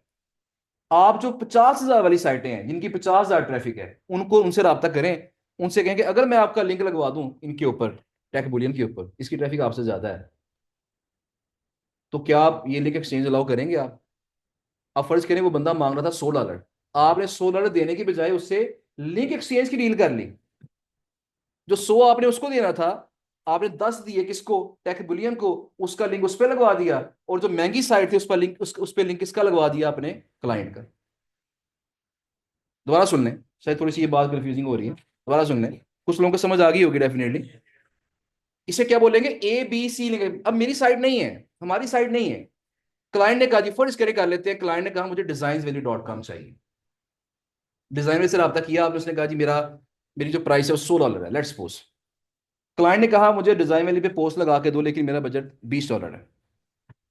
अब आपने क्या किया? डिजाइन वैली से रब्ता किया दोबारा, और कहा जी कि मेरे पास आपके आपके लिए एक अच्छी अपॉर्चुनिटी है, टेक बुलियन की साइट का स्क्रीनशॉट ले लें उसका ट्रैफिक का, ये साइट है, अगर मैं इस पे आपका फ्री में लिंक लगवा दूं, तो क्या मेरा लिंक आप फ्री में लगा के देंगे आप? अगर फर्ज करें वो मान गया लिंक एक्सचेंज पे, तो क्या करेंगे? उसका आर्टिकल पकड़ेंगे, टेक बुलियन पे लगवाएंगे $10 में, क्लाइंट से $20 पकड़ेंगे, और उसका आर्टिकल कहाँ लगवा देंगे? डिजाइन वैली में। डिजाइन वैली पहले कितने मांग रहा था? $100। अब कितने में लग गया उसके ऊपर? 10। फ्री में लग गया ना। आपने 10 जो डॉलर उसको दिए थे टेक बुलियन वाले को, बस वही खर्चा आपका है। तो क्लाइंट से $20 लिए, टेक बुलियन को 10 दिए, और आर्टिकल कहाँ लगवा दिया? डिजाइन वैली के ऊपर, और $10 आपका क्या हो गया वहां पे? प्रॉफिट। तो जब आप बोलो तो एक्सपेंसिव है, तो वो $10 में हमारा लगा देगी कि नहीं? मैंने बताया वो सस्ती साइट है। टेक बुलियन पे आपको 2,000, 2,500, 3,000 में, ये डिफरेंट रेट चल रहे हैं मार्केट में, इतने में मिल जाती है। आप क्या कर सकते हैं कि आप डिफरेंट निशेस की जो सस्ती साइटें हैं, वैसे प्रोवाइड भी हम आपको करेंगे, जो ऑथर साइटें होती हैं उनकी लिस्ट आपको प्रोवाइड करेंगे, जो सस्ती होती हैं लेकिन निस्बतन अच्छी होती है। अच्छा, एक और मैं आपको एग्जांपल बता दूंगा, बातें थोड़ी ज्यादा मेरे जेब में आती जा रही हैं। एक और एग्जांपल क्या थी? अभी रिसेंटली क्या हुआ, एमएसएन के ऊपर एक गैस पोस्ट सेल हो रही थी। एमएसएन, एमएसएन को कौन जानता है आप में से? माइक्रोसॉफ्ट की वेबसाइट है, और बड़ी फेमस साइट है, लेकिन कुछ लोग नहीं जानते होंगे शायद, लेकिन उसकी ट्रैफिक मिलियंस में है, बल्कि शायद बिलियंस में हो, जो एक्चुअल ट्रैफिक उसकी है। तो बहुत ज्यादा जबरदस्त साइट है, DADR 90+ है, ट्रैफिक उसकी मिलियंस में है, मतलब हर बंदा उससे लिंक लेना चाह रहा है, और लिंक भी डू फॉलो लेना चाह रहा है। रिसेंटली ऐसा हुआ कि किसी तरीके से, वो एक्चुअली गेस्ट पोस्ट लिंक्स नहीं होते, वो सिंडिकेशन होती है। अब ये डिफरेंट टॉपिक शुरू हो जाएगा अगर मैं उस पर बात करूंगा तो, लेकिन MSN पे लिंक्स मिल रहे थे बज़ाहिर। अब एक बंदे ने हमें मेल की, उसने क्या मेल की जी? उसने मेल की कि मैं MSN के ऊपर एक आर्टिकल पब्लिश करने चाह रहा हूँ, मेरा ये आर्टिकल है, और इसमें इसमें अगर मैं आपका लिंक लगा दूं, तो क्या उसके बदले मुझे आप एक लिंक अलाउ करेंगे? अब MSN का फायदा क्या था कि MSN एक पोस्ट में 6 लिंक्स अलाउ कर रही थी, 6 या 8 तक भी लिंक्स अलाउ कर रही थी। अब उस बंदे ने क्या किया, जो हमें तो ट्रिक समझ आ गया ना, कोई हम तो इस फील्ड में, उसने क्या ट्रिक इस्तेमाल किया, उसने 20 लोगों को ये मेल कर दी कि मैं MSN पे एक आर्टिकल पब्लिश करने जा रहा हूं, तो अगर मैं उसमें आपका, उस आर्टिकल में आपका लिंक लगा दूं, तो क्या बदले में आप मुझे लिंक अलाउ करेंगे? तो 20 में से 10 लोग मान गए, फर्ज करें, या 8 लोग मान गए, जितने लिंक्स अलाउ थे। उसने क्या किया, 8 लोगों के लिंक्स लगा दिए MSN के उस एक आर्टिकल में, वो आर्टिकल पब्लिश करवा दिया। और वो कितने में पब्लिश हो रहा था? $10,000 में, 10,000 रुपीज में। फर्ज करें 10,000 रुपीज में 10 लिंक लगा दी उसने अपने आर्टिकल में। अब ये एडवांस काम किया हमने। अब इन 10 लिंक लगवाने के बाद वो 10 लोगों पे हमारा उधार चढ़ गया। अब हम उन 10 साइटों पे फ्री में लिंक लगवा सकते हैं। मेरी बात समझ रहे हैं ना? तो अब उसने क्या किया, पहले दोनों उनको अपना कहने के वो क्या कहते हैं, उन पे उधार चढ़ाया अपना, उनका आर्टिकल लगा के, लिंक लगा के आर्टिकल पब्लिश करवाया, उनको दिखा लो जी ये आपका आर्टिकल लाइव हो गया। अब मैं बस चंद दिनों तक आपको आर्टिकल शेयर करूंगा, और 10 साइटों में, फर्ज की साइटें वो $1,000 की थी, 500-500 की थी, 200-200 की थी, उनसे लिंक कैसे ले लिया? फ्री में ले लिया। तो लोग ऐसे भी करते हैं। तो हमारे पास मतलब आजकल जैसे जैसे चीजें थोड़ी टफ होती जा रही हैं बार्गेनिंग के लिहाज से, उसके ऑल्टरनेट वेज भी हैं। इस तरह आप खुद भी सोच सकते हैं यार कि मैं और क्या चीजें कर सकती हूँ। मैंने आपको वो एग्जाम्पल बताई हैं जो हम कर चुके हैं, या हमारे स्टूडेंट्स कर चुके हैं, हमारे कोलिग्स कर चुके हैं, हमारे टीम मेंबर्स कर चुके हैं। तो आप भी कुछ नई चीजें सोच के वो ट्राई करें, इंशाल्लाह आपको बेहतर रिजल्ट्स यहाँ से मिलेंगे। बहरहाल जी, बार्गेनिंग की बात हमने कर ली जी। कॉन्सेप्ट है जी क्या?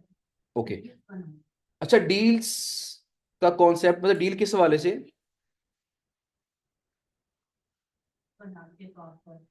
वेंडर्स को आउटरीच करें और फिर इसको करें, मुझे इसकी क्लैरिटी नहीं है तो इसलिए आपको। देखिए, डील का मतलब है, मतलब हम कहते हैं डील डन करनी है। हम डील डन का मतलब ये है कि जिस तरह मैंने अभी एग्जांपल दिया आपको कि आपने किसी वेंडर को मेल की, उसने कहा $100 मैं चार्ज करूंगा आपको, आपने उससे कहा जी $20 मैं पे करूंगा। उसने कहा नहीं 50 कर लो, आपने कहा 40 कर लो, इवन 40 में वो मान गया। 40 में मानने का मतलब क्या है कि हमारी उस वेबसाइट के साथ 40 में डील डन हो गई है।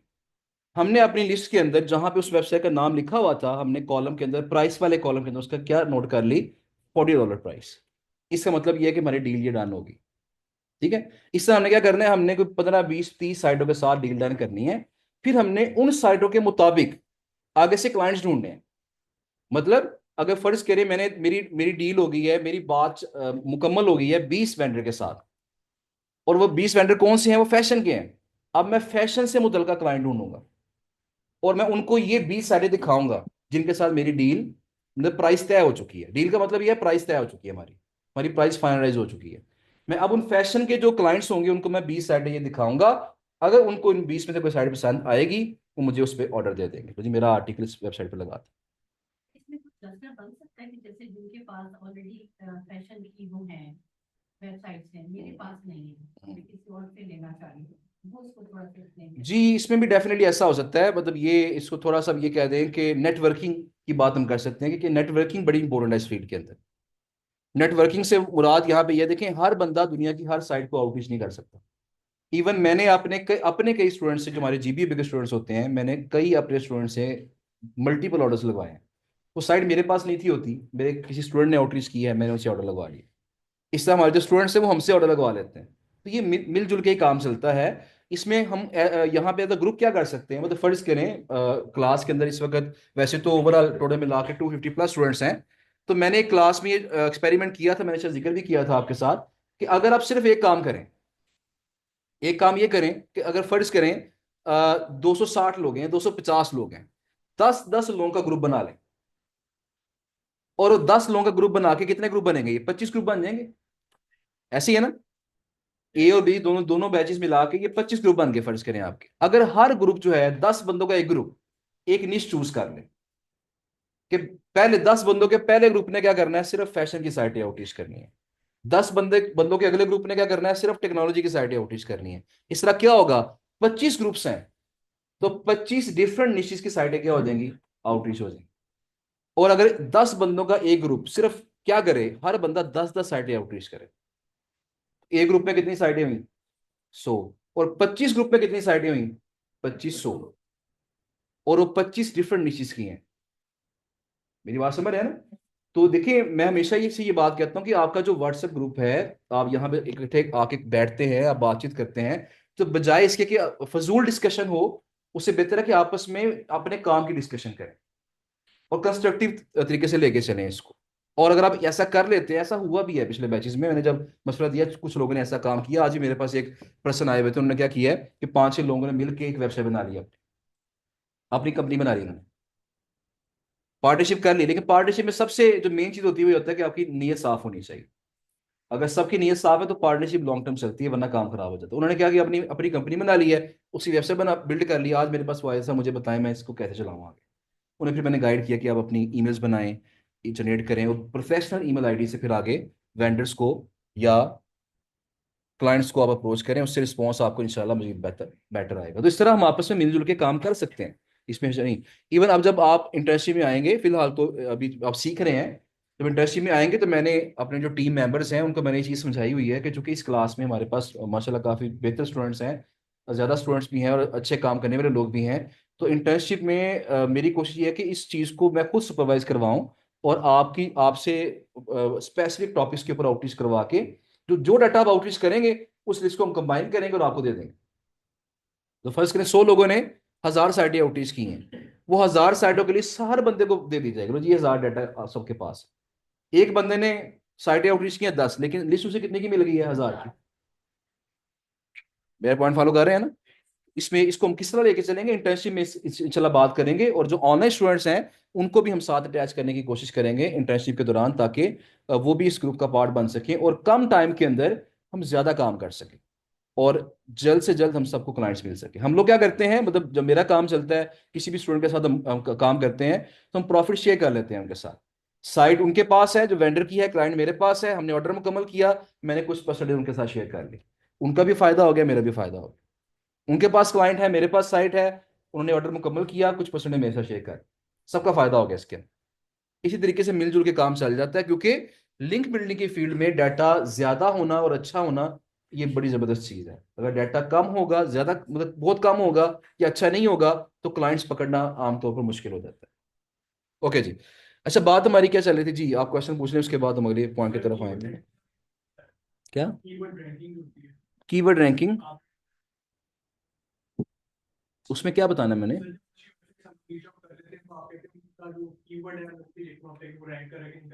जी जी, मैंने वो जिक्र किया, मैं अभी लास्ट में अगर टाइम मिलता है तो मैं बताता हूँ। फिलहाल बाकी बातें अगर आज की पूरी कर लें, अगर लास्ट में टाइम मिलेगा तो आज बता देंगे, वरना फिर कल कर लेंगे।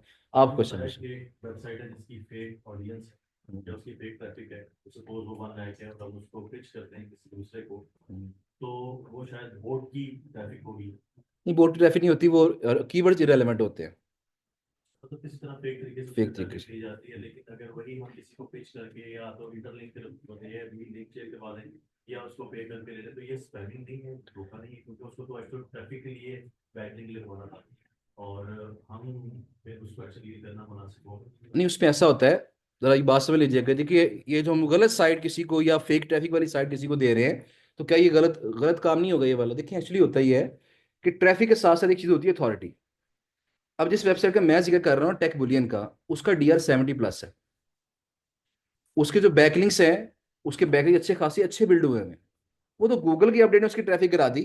अब उसने क्या कि जुगाड़ लगा कर ट्रैफिक वापस ले आया है, ताकि मेरी रेपुटेशन खराब ना हो, क्योंकि वो 15 लाख रुपए का एक अकाउंट सेल करता है, वो एक ऑथर अकाउंट सेल करता है 15 लाख रुपए का पर ईयर। अगर वो 4 अकाउंट सेल कर रहा है पर ईयर, तो साल के वो 60 लाख रुपए कमा के वो साइड पे हो गया। मेरी बात समझ रहे हैं ना? अब होता क्या है, मतलब बात मुकम्मल कर लूं, होता यह है कि अगर उसे ट्रैफिक नहीं आ रही, तो कम से कम उस DR की वजह से अथॉरिटी मिल रही है उसको, ये नहीं कि नुकसान हो गया उसे। और नंबर टू चीज, हाँ नंबर टू चीज ये है कि अगर 1 लाख ट्रैफिक है तो उसमें से 80,000 फेक है, बाकी 20,000 तो जेन्युइन है ना। तो कुछ ना कुछ फायदा उससे होता है, नुकसान नहीं होगा, फायदा होगा। हाँ, जिसका स्पैम स्कोर बहुत ज्यादा हो, जिसपे आर्टिकल्स कैसीनो के मुतलका लगे हों या गैम्बलिंग से मुतलका लगे हों, वो थोड़ा काम खराब होता है, वो हम पीछे नहीं करेंगे उससे। ठीक है जी। सर इससे रिलेटेड क्वेश्चन है कि जब हम आर्टिकल किससे लिखवाते हैं या हम आर्टिकल भी साथ ऑफर कर देते हैं अपनी डील के साथ, तो चैट जीपीटी से लिखवा के उसको ह्यूमनाइज करके ग्रामरली से उसको हम और वेरीफाई करके उसको सेल कर सकते हैं, क्या ये जरूरी है? मतलब ये हो सकता है, उसमें कोई मसला नहीं आता कि ये ह्यूमन जनरेटेड वीडियो को चेक करते हैं, या किसी जरूरी है, प्रेफरेबली ये है कि किसी से लिखवा रहे हैं किसी बंदे से। देखिए उसमें ये होता है, क्वेश्चन का ये जी कि क्या हम आर्टिकल, जो कोई फर्ज करें आर्टिकल की भी सर्विस देनी है, आर्टिकल लिखना भी है, पब्लिश भी करवाना है, तो क्या आर्टिकल हम खुद लिख सकते हैं चैट जीपीटी से? चैट जीपीटी से डेफिनेटली AI कंटेंट आएगा। AI को हम ह्यूमनाइज कर लें टूल इस्तेमाल करके, फिर उसको ग्रामरली पे जाके ग्रामर भी ठीक कर लें, टोन भी सेट कर लें, उसको ऑप्टिमाइज भी कर लें, तो ठीक। देखिए इतनी सारी मेहनत आपने करनी है ना, तो उससे बेहतर आप किसी से लिखवा लें, मतलब बेटर ही है। हाँ हाँ, दे दें उसको, मतलब वजह कि उसकी क्या है, देखिए आपने एक आर्टिकल लिखना है, अगर उसमें आपको 2 घंटे लग गए हैं ना, अगर आप उन 2 घंटों में आप न्यू क्लाइंट्स को मेल्स कर देना, नया क्लाइंट पकड़ लें, तो वो $5 से शायद कई कई गुना ज्यादा पैसे आपको दे पता देगा। नहीं फिर दोबारा पकड़ना होगा, अगर चैट चैट जीपीटी को नहीं, करना उसमें डेफिनेटली हमें चेक करना पड़ता है चीज़ों को। और इसमें एक चीज़ और भी बता दूं आपको मैं, कि जो वेंडर्स होते हैं ना, जो क्लाइंट्स होते हैं, ये भी कंटेंट के ऊपर चेक रखते हैं। कुछ क्लाइंट्स कहते हैं जी बस हमारा लिंक लग जाए, कंटेंट जैसा मर्जी हो।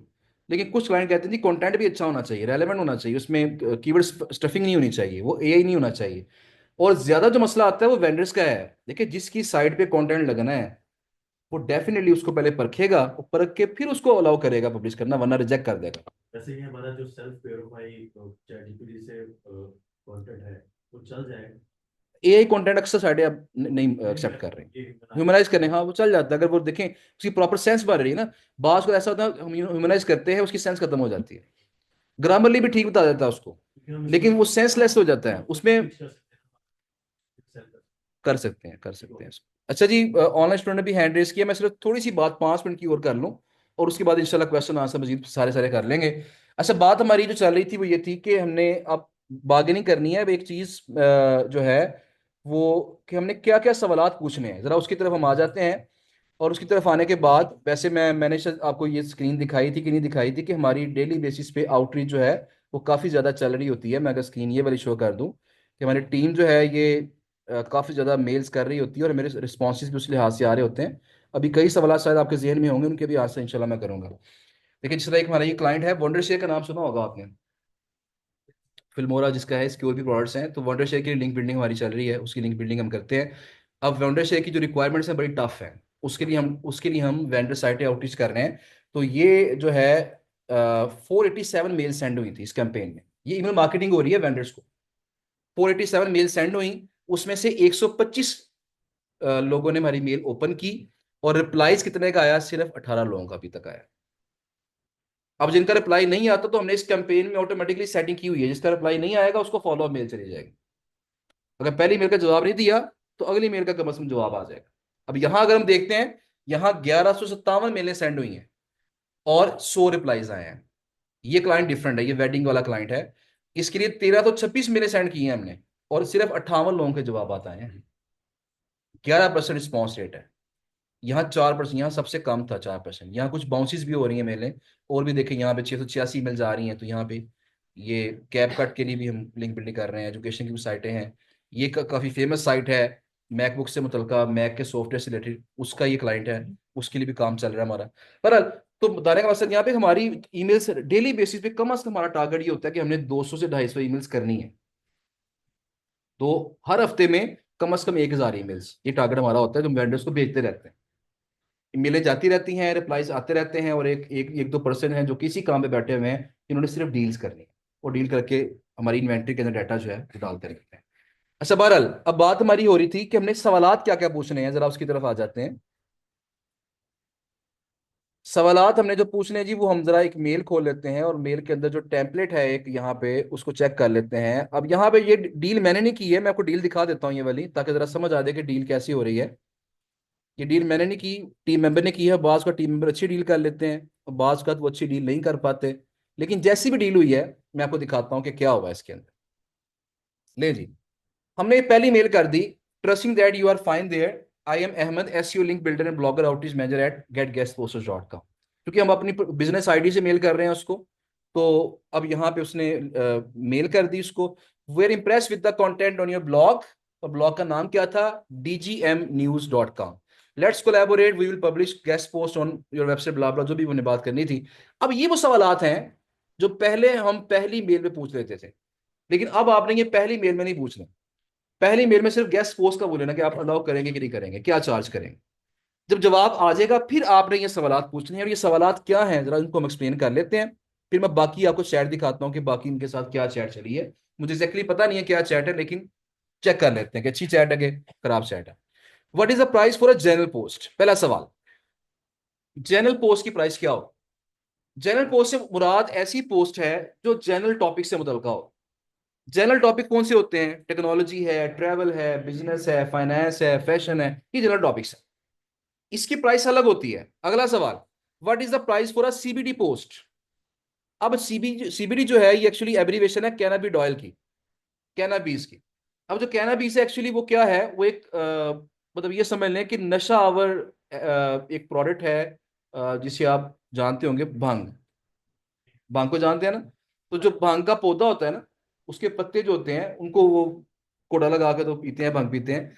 तो अब उसमें क्या होता है कि जो भांग के पत्तों में से जो फायदे वाला एलिमेंट है वो उन्होंने निकाल के साइड पे कर दिया, और जो नशा वाला एलिमेंट था वो निकाल के अलग कर दिया, उसे फेंक दिया।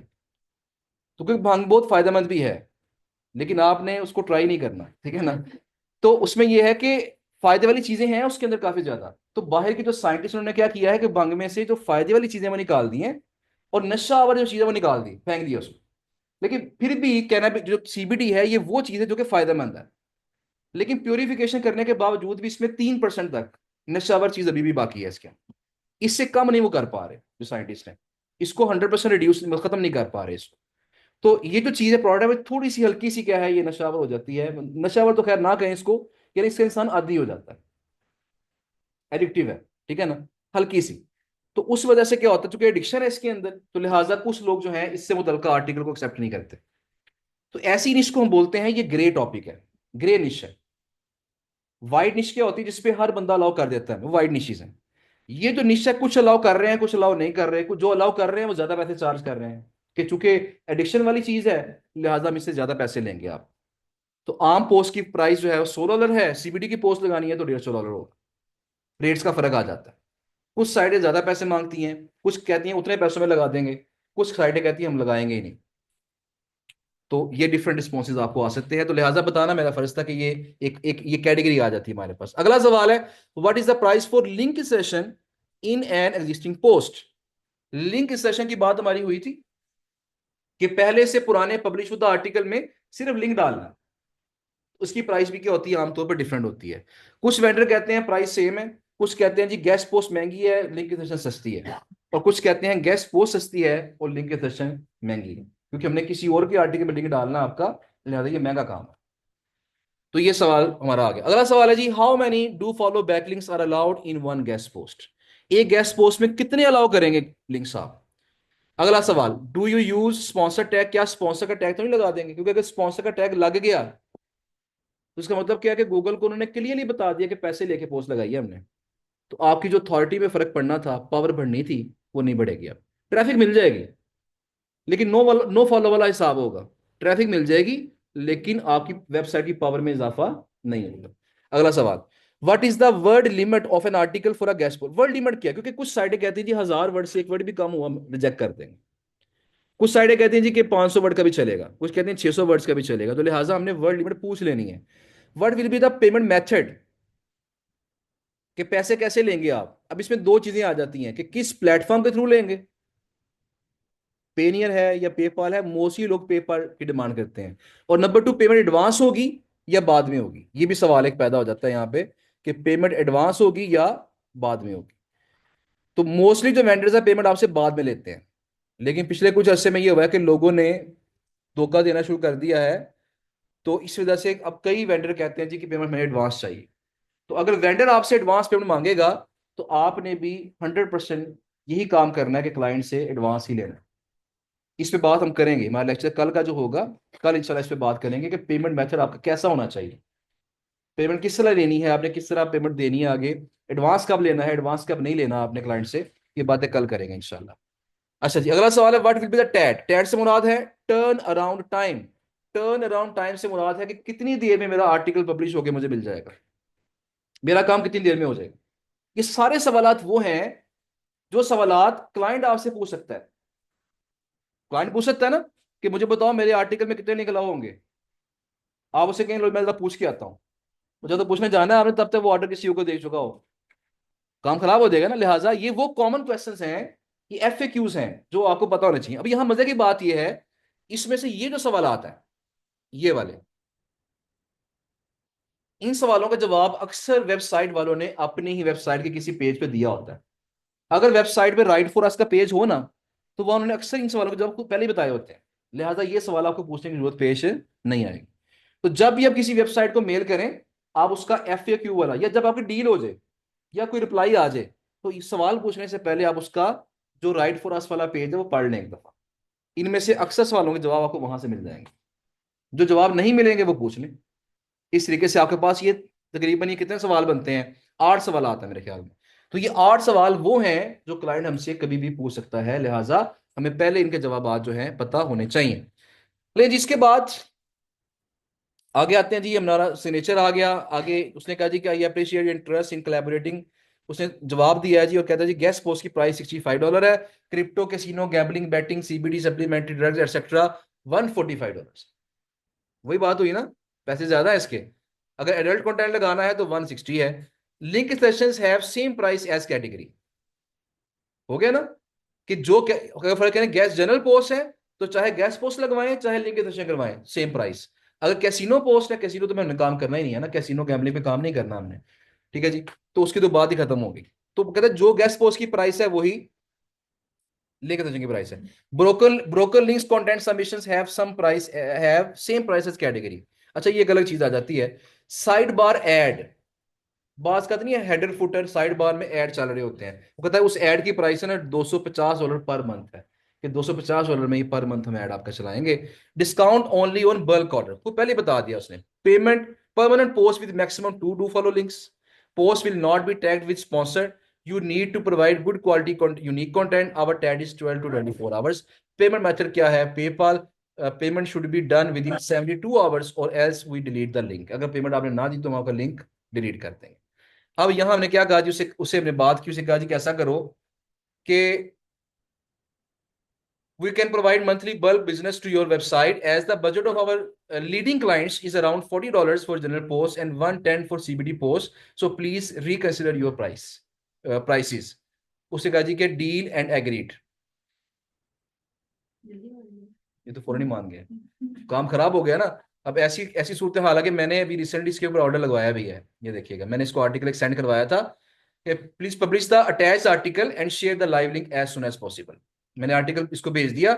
उसने मुझे उसी दिन ही 18 जनवरी को, मैंने 17 को मैंने भेजा था आर्टिकल, और 18 जनवरी को उसका रिप्लाई आ गया जी, ये आपका आर्टिकल लाइव लिंक है और ये आपकी इनवाइस है, इस पर क्लिक करो और इनवाइस खुल जाएगी, उसको पे कर दो पेपाल से. ये मैं इनवाइस आगे पेपल वाले को भेज दूंगा, उसको ये जो बंदा जिसका ये मैनेज करता है पेमेंट सारी, वो आगे इसको पे कर देगा. तो हमने उसे कहा जी, आगे क्या कह दिया उसे हमने कि thank you for the live link, the invoice will be paid in a couple of days, thanks and regard. बात खत्म हो गई, ये हमारा ऑर्डर कंप्लीट हो गया जी. तो ये यहाँ इस एग्जाम्पल में ये भी बात समझ आ गई आपको कि ऑर्डर हमने कंप्लीट कैसे करना है. उसे डील हो चुकी है पहले, जो आप यहाँ पे पूछ रही थी कि डील क्लोज से मुराद क्या है या डील डन से मुराद क्या है. जब उसने कह दिया ना कि डील एंड एग्रीड, मैं मान गया हूँ तुम्हारी प्राइस पे, डील हमारी हो गई है. अब 40 को हमने जी जी जी 13 सितंबर 2024 को डील हुई थी और आर्टिकल इसको हमने कहा भेजा 17 जनवरी 2025, क्योंकि क्लाइंट ने सी साइड सेलेक्ट रिसेंटली की है. तो ये डिले आ सकता है इसके अंदर, इसमें मसला नहीं है. हम डील करके अपनी शीट में नोट कर लेंगे उसको. जी मैं बताता हूँ, अभी मैं बताता हूँ. ये चीज समझ आ गई आपको? ये डील अच्छी नहीं हुई है वैसे मेरे ख्याल, ऐसी है ना? अच्छा आप देखें, और डिस्काउंट हो सकता था ना. ये दिल में ऐसा बार बार आता है. अच्छा जब मैंने किया ना, जब मैंने ये काम शुरू किया था, जब मैं खुद डील्स करता था, तो मैं क्या करता था कि मैंने किसी से कहा जी, उस किसी ने कहा $100 प्राइस, मैंने कहा जी 50 कर लो, उसने कहा डील डन. तो फिर डेफिनेटली वो 2 2 दिन दिल में ख्याल आता था यार कि ये मैंने क्या कर दिया. मैं ऐसे बिना ऐसे 25 क्यों नहीं कहा, 20 क्यों नहीं कहा. तो फिर इसका हल हमारे पास था ना. मैंने क्या किया, नई ईमेल आईडी बनाई, उसे दोबारा मेल कर दी, लेकिन डिफरेंट, को डिफरेंट मेल कर दी उसे मैंने. उसने कहा जी $100, मैंने उसे कहा जी 25 दूंगा. तो अगर फिर भी मान गया, फिर एक और ईमेल आईडी बना लेंगे, ठीक है. बताने का मकसद ये है कि अगर ऐसा लगे आपको क्या मैं इससे बेहतर डील कर सकता था, तो एक शक निकाल लें अपना.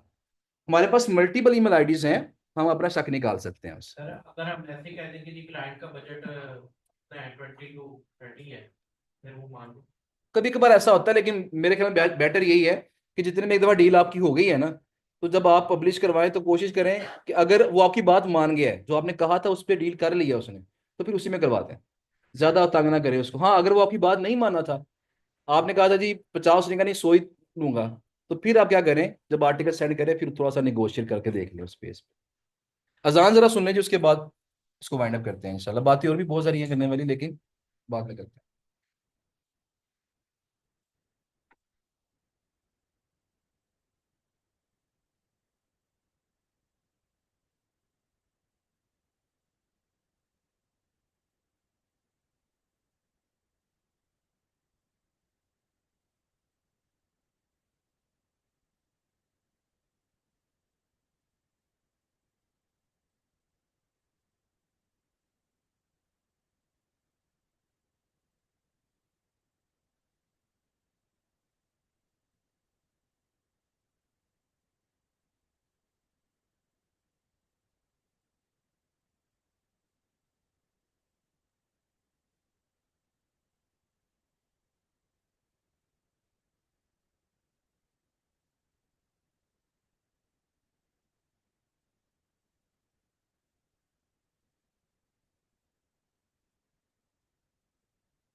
ओके जी।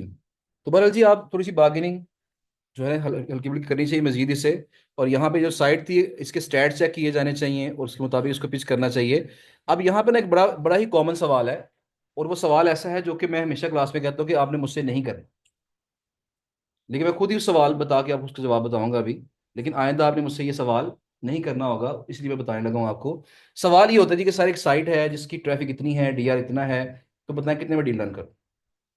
ये सवाल बहुत कॉमन है, आप जिन्हें में आपके आता होगा, डेफिनेटली आता होगा कि यार मैं कितने में डील रन करूँ इसके साथ।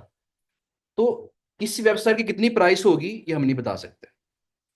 उसकी रीजन क्या है? पहली चीज तो ये होती है कि हर वेबसाइट का जो मालिक है ना, यहाँ कोई पेट रूल नहीं है इसके अंदर ना। यहाँ पे ये कोई इसमें कोई चेक एंड बैलेंस नहीं है कि फलां स्टैट्स होंगे तो इतनी प्राइस होनी चाहिए। यहाँ कोई चेक एंड बैलेंस नहीं है। हर बंदे का अपना माइंड है, हर बंदे की अपनी डिमांड है। मैंने शायद जिक्र पहले भी आपसे किया था कि हमारी दो वेबसाइटें हैं, designsvary.com जो है उसके ऊपर ट्रैफिक ऑलमोस्ट 50,000 के करीब है, और उसका DADR भी 50 के अराउंड है, और उसकी जो कॉस्ट है वो $50 है पर गेस्ट पोस्ट जो हमने रखी हुई है। और अगर एक और दूसरी साइट की बात की जाए, वो भी हमारी साइट है जिसका नाम belingineering.net है। belingineering.net के नाम से एक वेबसाइट है, वो अफिलिएट साइट है, उसकी ट्रैफिक शायद 1,000 के करीब है। DADR उसका कोई 30-35 के करीब होगा। उसकी जो प्राइस है वो $100 पर गेस्ट पोस्ट है। अब यहां आपके जहन में सवाल डेफिनेटली आ रहा होगा कि जिसके स्टैट्स लो हैं उसकी प्राइस हाई है, जिसकी स्टैट्स हाई है उसकी प्राइस लो रखी है हमने। वजह क्या है? वजह यह है कि जो belingineering.net है वो प्रॉपर एक अफिलिएट साइट है। अफिलिएट साइट से मुराद ये है कि वहां पे हम वेबसाइट के ऊपर जब काम करते हैं तो हम ट्रैफिक इस तरह की लेके आ रहे होते हैं जिससे हमारी सेल्स हो, हमारी जो हमने वहां पे कोई प्रोडक्ट्स लगाई हुई हैं वो प्रोडक्ट सेल हों। और जब प्रोडक्ट सेल होती है तो फिर क्या होता है, वहां से हमें कमीशन आता है। वो कमीशन जो आता है इतना अच्छा खासा होता है कि हमें गेस्ट पोस्ट सेल करने की जरूरत ही पेश नहीं आती। हाँ, और फर्ज करें गेस्ट पोस्ट आ गई है, हम वो आर्टिकल लगाएं, वो आर्टिकल अच्छा ना हो तो पसंद ना आए गूगल को, तो क्या होगा, बजाय मेरी ट्रैफिक बढ़ने के वो कम हो जाए, तो मतलब नुकसान हो गया उल्टा। इसलिए उस साइड पे हम बहुत कम गेस्ट पोस्ट लगाते हैं, और जो लगाते हैं वो हाई प्राइस पे लगाते हैं। लेकिन डिजाइन वैली चूंकि उसमें एक ब्लॉग सेक्शन प्रॉपर बना हुआ है, जिस ब्लॉग में हम खुद कहते हैं जी कि आप यहाँ पे गेस्ट पोस्ट लगा सकते हैं, खुद इनवाइट कर रहे हैं लोगों को, तो फिर क्या होता है कि वहां हमने उसकी प्राइस क्या रखी हुई है, निस्बतन कम रखी हुई है, क्योंकि वहां पे कोई एफिलिएट साइट नहीं है, वो उस पर कोई सेल्स वाला चक्कर नहीं है, वहां ट्रैफिक आ रही है, बस आ रही है, कोई और मकसद नहीं है उसका। तो इस तरह जिन लोगों ने साइट बनाई होती है, कई लोगों ने साइट बनाई होती है 20-20 साल से वो चला रहे होते हैं, वो 20 साल से मेहनत कर रहे हैं उसके ऊपर, और आप उन्हें कहेंगे $5 ले लें, तो डेफिनेटली वो उनके लिए थोड़ी सी एक शर्मिंदगी का बायस होती है, और फिर वो गुस्सा कर जाते हैं। तो चाहे 20 साल से चला रहे हैं, लेकिन ट्रैफिक 1,000 है। अब वो ये नहीं देखते कि ट्रैफिक 1,000, वो कहते हैं जी कि ट्रैफिक जो है ना, चाहे 1,000 है, कि मेरी मेहनत तो 20 साल की है ना, प्राइस ज्यादा ही है, वो ज्यादा ही होगी इसकी। इसके अलावा एक और मसला भी होता है, बाज का जो टूल्स हैं वो गलती कर जाते हैं, और बाज का तो ज्यादा गलती कर जाते हैं, ट्रैफिक कम शो करा रहे होते हैं, असल में ट्रैफिक क्या होती है वो ज्यादा होती है। जिस तरह हमारी एक साइट थी आजकल, वो काफी ड्रॉप हो गई है, मसला आ गया उसके अंदर। उसकी ट्रैफिक एहरस में शो होती थी 1.2 के, 1200 ऑलमोस्ट।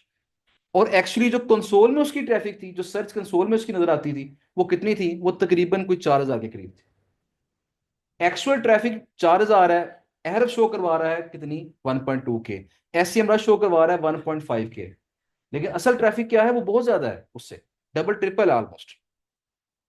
तो टूल से भी गलती हो जाती है बाज का। लिहाजा मैं बताना ही चाह रहा हूं कि स्टैट्स को देखते हुए साइट की प्राइस का अंदाजा लगाना ये कतई पॉसिबल नहीं है। हमने क्या करना है, अगले बंदे ने जो भी प्राइस मांगी है आपसे, हमने अच्छे अंदाज से उससे निगोशिएट करना है, या उससे पूछ ले यार, उससे पूछ लें कि यार आपकी लोएस्ट प्राइस क्या हो सकती है, वो खुद आपको बताएगा। उससे कम से कम आपको आइडिया हो जाएगा कि यार ये बंदा कितना को नीचे आ सकता है। फिर थोड़ी सी बार्गेनिंग कर लें। मेरे पहले सवाल में, पहले रिप्लाई में आप उससे पूछे यार कि मेरे जो क्लाइंट का बजट लो होता है, आप बताएं कि आपकी लोएस्ट ऑफर क्या है। जब वो लोएस्ट ऑफर कहेंगे ना, कम से कम आपको ये आइडिया हो जाएगा यार, अगर उसने 100 कहा था, उसने 50 कह दिया ना, तो दैट मीन्स वो 40 में भी मान जाएगा। उसने 100 कहा है और 95 कह दिया कि लोएस्ट मेरा 95 होगा, तो दैट मीन्स कि वो ज्यादा बार्गेनिंग करने के मूड में नहीं है। इस पैसे से कम आपको आइडिया हो जाएगा कि किसके साथ मैंने ज्यादा बार्गेनिंग करनी है और किस साथ मैंने कम बार्गेनिंग करनी है। तो पहला रिप्लाई क्या करेंगे आप, कि मेरे क्लाइंट्स का बजट लो है, आप मुझे अपनी लोएस्ट प्राइस बताएं ताकि मैं अपने क्लाइंट को प्रेजेंट कर सकूं। ठीक हो गया।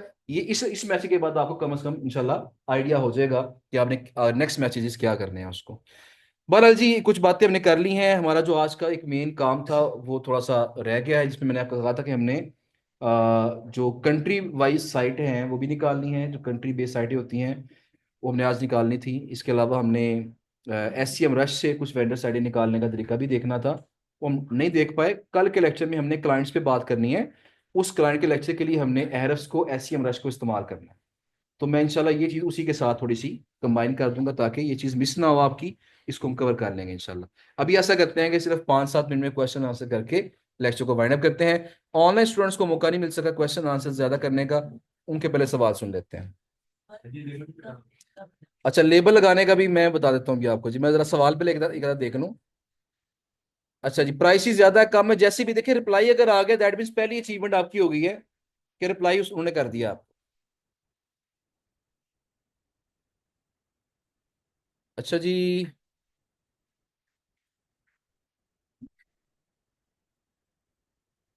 जी बिल्कुल ऐसे ही है। पेपाल अकाउंट बना सकते हैं आपके रेफर से, हम जो आपके फ्रेंड हैं। अच्छा जी, पेपर अकाउंट बनाना वो आपका काम होगा। पेपल की जो सर्विसेज होती है ना, पेमेंट सेंड करना या रिसीव करना, वो जो इमरान बेग साहब के मैंने जिक्र किया, वो सर्विसेज प्रोवाइड करते हैं। वो कह रहे हैं कि एक तरह से मनी एक्सचेंजर है। वो पेपाल के डॉलर आगे आगे भेज देते हैं और आपसे उसके बदले PKR रिसीव कर लेते हैं। अगर वेंडर साइड को हम खुद कॉन्टेक्ट लिख कर दें तो वो हमें पे करेंगे, क्योंकि गूगल पर कुछ वेबसाइट पेड टू राइट का भी, देखिए ऐसा होता है, कुछ साइटें ऐसा होती हैं जो जिनको आप कंटेंट जब लिख के देते हैं उल्टा वो आपको पैसे देती हैं, लेकिन वो लिंक अलाउ करती हैं कि नहीं करती ये वेरी करता है। वो लोग कंटेंट राइटिंग के आपको पैसे पे करते हैं आपको। पैसे कमाने का तरीका भी हमारी एक स्टूडेंट थी, वो काफी एजेड थी, तो उन्होंने क्या किया, अपनी जो बेटी थी वो शायद O लेवल्स के अंदर थी, उनको साथ अटैच किया, थोड़ा सा काम बताया, उन्होंने क्या किया, कंटेंट राइटिंग थोड़ी सी साथ सीखना शुरू कर दी। उन्होंने एक साइट को अप्रोच किया और साइट ने कहा जी कि ये हम आपको जो है फ्री में कंटेंट अलाउ करते हैं, बल्कि हम आपको पे करेंगे। उन्होंने क्या किया, उन्होंने जीबी भी छोड़ के उन्होंने कंटेंट प्रोवाइड करना शुरू कर दिया उनको। और वो जो वेबसाइट थी वो एक आर्टिकल का तकरीबन कोई $30 से $40 पे करती थी। तो ये अच्छी खासी अमाउंट है, रोजाना का एक आर्टिकल लिख के जमा करा दे मशीन। ये मुझे याद नहीं है। तो अब $30 to $40 अगर आपको पे कर रहे हैं रोजाना का, तो दैट मीन $10,000 रोजाना आपने कमा लिया। कंटेंट राइटिंग तो भाई कंटेंट राइटिंग इस कोर्स का पार्ट नहीं है, वो SEO वाले कोर्स का पार्ट है। SEO वाला जो कोर्स है ना, SEO ब्लॉगिंग का, वो उसका पार्ट है, इसका GBB का पार्ट नहीं है। अच्छा, पेपाल से मुतालिक काफी सवाल आ रहे हैं, लेकिन पेपाल का मैंने बताया इस पे बात हम करेंगे। अभी फिलहाल जो काम चीजें बताई जा रही हैं उस पर तवज्जो करें। वेबसाइट के कॉन्टैक्ट इन्फो में जो फॉर्म मिलता है उसका अक्सर कंपनी नेम, पोजीशन, एड्रेस और फोन नंबर वगैरह भी रिक्वायर्ड होता है। वो डमी कुछ भी पुट करते हैं। फिलहाल हमारा मेन मकसद है कि अप्रोच करना है हमने, कुछ भी नाम लिख के ना, आप वो कंपनी नेम, फोन नंबर अपना डाल दें, तो कुछ भी लिख के वहां फिल करके भेज दें। Will you provide a list of author site, he provide करेंगे इंशाल्लाह हम। फाइवर पे $10 की बेसिक गिग बनाई है, तो इससे कम कौन सा वेंडर लेगा? ओके, देखिए $10 की गिग है ना, तो ये जो ऑथर साइटें आपको प्रोवाइड करेंगे, मैंने बताया उसमें $5-5 वाली साइटें भी होंगी आपके पास, 500-1000 वाली साइटें भी होंगी उसके अंदर, उस लिस्ट के अंदर, लिहाजा ये काम चल जाएगा आपका इंशाल्लाह। हाइपरलिंक, जो बैकलिंक लगा होता है ना, इसी को हम हाइपरलिंक कहते हैं। अच्छा, एक चीज जरा सुन लें जी, और फिर उसके बाद लेक्चर को वाइंड अप करेंगे। 2-3 हैंड्स रेज हुए हुए हैं ऑनलाइन स्टूडेंट की तरफ से, लेकिन बस थोड़ा सा माजरत ही कर सकता हूँ मैं, क्योंकि टाइम बिल्कुल कम है, नेक्स्ट क्लास बिल्कुल रेडी है। लेबल लगाना जरा सीख लें। लेबल कैसे लगाना है, देखिए जब हम मेल खोलते हैं ना, मेल ओपन कर लेते हैं, हमारा हमें रिप्लाई आ गया है किसी का। अभी देखें यहाँ लेबल लगा हुआ है, एडिट बार्गेनिंग रिमेन, ये टीम मेंबर ने ये लगाया हुआ है, डील डन का लेबल लगा दिया साथ। ये लेबल लगते रहते हैं यहाँ पे, ये जिस टीम मेंबर ने ये मेल की तो उसका नाम बजिया था, उसका लेबल साथ लगा हुआ है। अच्छा बहरहाल जी, अभी आप देखिएगा कि इसमें यहाँ पे ये एक बटन बना हुआ है लेबल्स का, आपने इसके ऊपर क्लिक करना है और ये लेबल्स बने हुए हैं कि ऑलमोस्ट डन, AP न्यूज, उसके बाद Australian fashion, celebrity biography, completed orders, उसके बाद यहाँ पे फ्रेंच साइटें हैं, जर्मनी की साइटें हैं, लाइफस्टाइल की साइटें हैं, ये डिफरेंट लेबल मैंने लगा के रखे हुए हैं। अब यहाँ लेबल लगाना कैसे है, सिंपली आपने जो लेबल लगाना है, फर्ज करें मैंने यहाँ लेबल लगाना है एजेंसी। एजेंसी से मुराद क्या है कि ऐसा वेंडर है जिसके पास मल्टीपल साइटें हैं, तो ये एक एजेंसी है। हम एक के साथ डील करेंगे, हमें 100 साइटें मिल जाएंगी। तो हम क्या करते हैं, उसके ऊपर लेबल लगाते हैं, ये वाला देखें, यहाँ एजेंसी का लेबल लग गया। लेबल खत्म करना है कोई मसला नहीं, यहाँ क्रॉस से बटन पे क्लिक करेंगे, लेबल खत्म हो जाएगा। मैं एडिट बार्गेनिंग, चूंकि बार्गेनिंग हो चुकी है, मैं इसे भी खत्म कर देता हूँ। अब ये लेबल लगे मैं सिर्फ, कोई नया लेबल क्रिएट करना है, इस पे जाएंगे और यहां देखिए नीचे ऑप्शन आ रही है क्रिएट न्यू, इसके ऊपर क्लिक करेंगे और नया लेबल जो है वो क्रिएट यहां पे कर लेंगे। लेबल का नाम रखें। और अच्छा, ये एक और ऑप्शन भी है। फर्ज करें मैं एक नया लेबल बनाता हूं, लेबल है ABC, ABC label. Let's suppose मैंने कर दिया क्रिएट, अब ये लेबल बन चुका है ABC। अच्छा, अब ABC फर्ज करें क्लाइंट का नाम है, या ABC फर्ज करें कोई कंट्री है, कंट्री है कोई, फर्ज करें ये कोई कंट्री है। अब इस कंट्री की फैशन की साइटें हैं, मैं उसका एक अलग लेबल बना सकता हूं। कैसे? मैं लेबल पे क्लिक करूंगा, मैं करूंगा क्रिएट न्यू, मैं करूंगा फैशन, और मैं करूंगा नेक्स्ट लेबल अंडर जो पहले से बना हुआ है ABC। अब मैं करूंगा क्रिएट। अब ये क्या होगा? इसका मतलब ये है कि ये ABC वाले कंट्री की फैशन की साइट है। कैटेगरी सब। हाँ जी, कैटेगरी सब देखिए। अभी जो लेबल लगा है वो क्या लगा है? लेबल लगा है यहाँ पे ABC/फैशन। इससे आपके आपके लिए ऑर्गेनाइज करना, पहचानना, फिल्टर आउट करना आसान होगा। जरा बात सुन लीजिएगा, मैं फिलहाल इसे कैंसिल कर देता हूं। अब यहाँ देखिए क्या होगा, इस लेबल का फायदा क्या है। फर्ज करें मुझे मुझे साइटें चाहिए, लेट्स सपोज मुझे साइटें चाहिए फैशन की, मैं फैशन वाले लेबल पे क्लिक करूंगा तो क्या होगा, मेरे पास तमाम साइटें जो हैं जो फैशन की हैं इसमें वो आ जाएंगी मेरे पास। ये सारी फैशन की साइटें हैं। मैं अगर क्लिक करूंगा यहाँ पे, फर्ज करें हेल्थ प्रीमियम, ये सारी हेल्थ वाली साइटें प्रीमियम आ गई हैं। मैं जर्मनी पे क्लिक करूंगा, मेरे पास जर्मनी की साइटें आ जाएंगी कुछ। मैं यहाँ पे फजूल पे क्लिक करूंगा, मेरे पास फजूल साइटें आ जाएंगी। फजूल साइटें मैंने मैंने खुद लेबल बनाया था इसका, क्योंकि जो साइटें जो हमारे काम की नहीं है उनको मैंने फजूल का लेबल बना दिया था, ये फजूल है। ओके, तो इस तरह आप जो भी, अब यहाँ एक्सचेंज, ये साइटें लिंक एक्सचेंज, ये साइट है जो लिंक एक्सचेंज के लिए मानी हुई है, इस पे ये लेबल लगा हुआ है। तो हम क्या करते हैं, अपनी तमाम चीज़ों को अपनी ईमेल के अंदर ऑर्गेनाइज कर देते हैं, जिससे क्या होता है, आपके डाटा फाइंड करना, डाटा तलाश करके अप्रोच करना आपके लिए निस्बतन आसान हो जाता है। लेबल का कलर हम चेंज कर सकते हैं। देखिए यहाँ पे कन्फ्यूजन है इसके अंदर, तो यहाँ पे ये जो बंदा मैं एक हायर किया था जिसने इसको वेरीफाई करना था तमाम डील्स को, उस बंदे को कुछ डील्स में कन्फ्यूजन थी। तो मैंने क्या किया जी, यहाँ पे उसने कहा जी एक लेबल बना दो कन्फ्यूजन का, तो इसको हम बाद में देख लेंगे फिर। अब 3 डॉट्स पे क्लिक करना है और यहाँ देखिए लेबल कलर की ऑप्शन आ रही है। जो कलर सिलेक्ट करना है इसका कलर भी चेंज कर सकते हैं आप। लेबल रिमूव करना है, रिमूव कर सकते हैं। सब लेबल ऐड करना है, यहाँ से भी सब लेबल ऐड किया जा सकता है। बस, तो ये तमाम चीजें यहाँ पे इजीली ऑर्गेनाइज आपकी हो सकती है। ले जी, लेक्चर को वाइंड अप करेंगे। क्वेश्चन आंसर मुझे लगता है अभी भी आपके मजीद हैं, ऑनलाइन स्टूडेंट्स के भी हैं। एक एक क्वेश्चन होगा। फाइल उसका रिप्लाई कर दें। सर आप पूछ भी, मैं आपसे पूछता हूँ। हम किसी को ऑपरेट करते हैं किसी वेबसाइट को और वो हमें फ्री में अलाउ कर दें जी जी अपने लेबल लिंक लगाने के लिए, टॉप लगाने के लिए, क्या ऐसा पॉसिबल है? जी, बिल्कुल बिल्कुल पॉसिबल है। कई साइटें आपको फ्री में ही अलाउ करती हैं। अभी पिछले बैच में भी एक हमारे स्टूडेंट थे, उनकी डील हुई है फ्री में साइट के साथ। वो साइट अच्छी खासी साइट है, और उस पे जब उन्होंने मुझे साइट दिखाई तो मुझे समझ आई कि हमने उस साइट पे $700 की ऑर्डर मुकम्मल किए हुए हैं फ्री में। तो वो उस पे पोस्टिंग फ्री है, बस शर्त क्या है कि 500 वर्ड का कंटेंट और अच्छा कंटेंट होना चाहिए। वो फ्री में एक्सेप्ट कर लेते हैं। हमने इस क्लाइंट से $700 लेके हम इस पे ऑर्डर लगाए हुए हैं उसके ऊपर। हाँ जी, मैं उसे अपनी शीट में ऐड कर लूँ। बस ये कंफर्म कर लें कि लिंक डू फॉलो होगा, क्योंकि फ्री में नो फॉलो तो मिल जाता है, डू फॉलो कोई भी देता है। अगर लिंक डू फॉलो है तो सबसे पहले मुझे बताना, मैं लिंक लगाऊंगा उसके ऊपर। ठीक है, ओके। अच्छा जी, अब यहाँ पे आपका क्वेश्चन, मैं उससे पहले सिर्फ एक क्वेश्चन यहाँ और देख लूँ ऑनलाइन स्टूडेंट का, फिर वापस आपकी तरफ आता हूँ। स्टूडेंट्स बाहर वेट कर रहे हैं वैसे तो। सर रीसेलर और रीसेलिंग के कॉन्सेप्ट को थोड़ा एक्सप्लेन कर दे। रीसेलिंग वाला कॉन्सेप्ट करेंगे इस पे बाद इंशाल्लाह।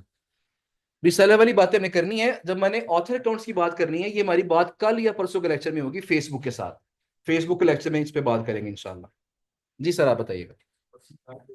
जब हम डेटाबेस बनाते हैं जिसको हम आउटरीच करते हैं हाँ और हमसे जो कितना मिलता है मेल करते हैं, उसमें क्लाइंट का रेट लेते हैं, फिर वेंडर से चले जाते हैं, 5-6 महीने गुजर जाते हैं, तो इस टाइम के रिक्वायरमेंट को चेंज करने के लिए हमें डेटाबेस में सेपरेट करना पड़ेगा। जी, जरा सुन लें जी, ये बड़ा वैलिड क्वेश्चन है। ये सबके सबके सबके काम आएगा इंशाल्लाह। सवाल ये है, ये हर बैच में ये सवाल उठता है, ये मैं खुद ही बता दिया करता हूँ लेकिन आपने याद करवा दिया, बड़ी अच्छी बात है। क्वेश्चन ये जी कि आज हमने किसी वेंडर के साथ डील की, जिस तरह अभी देखा हमने कि वेंडर के साथ डील थी सितंबर में, ऑर्डर लगवाया जनवरी में हमने।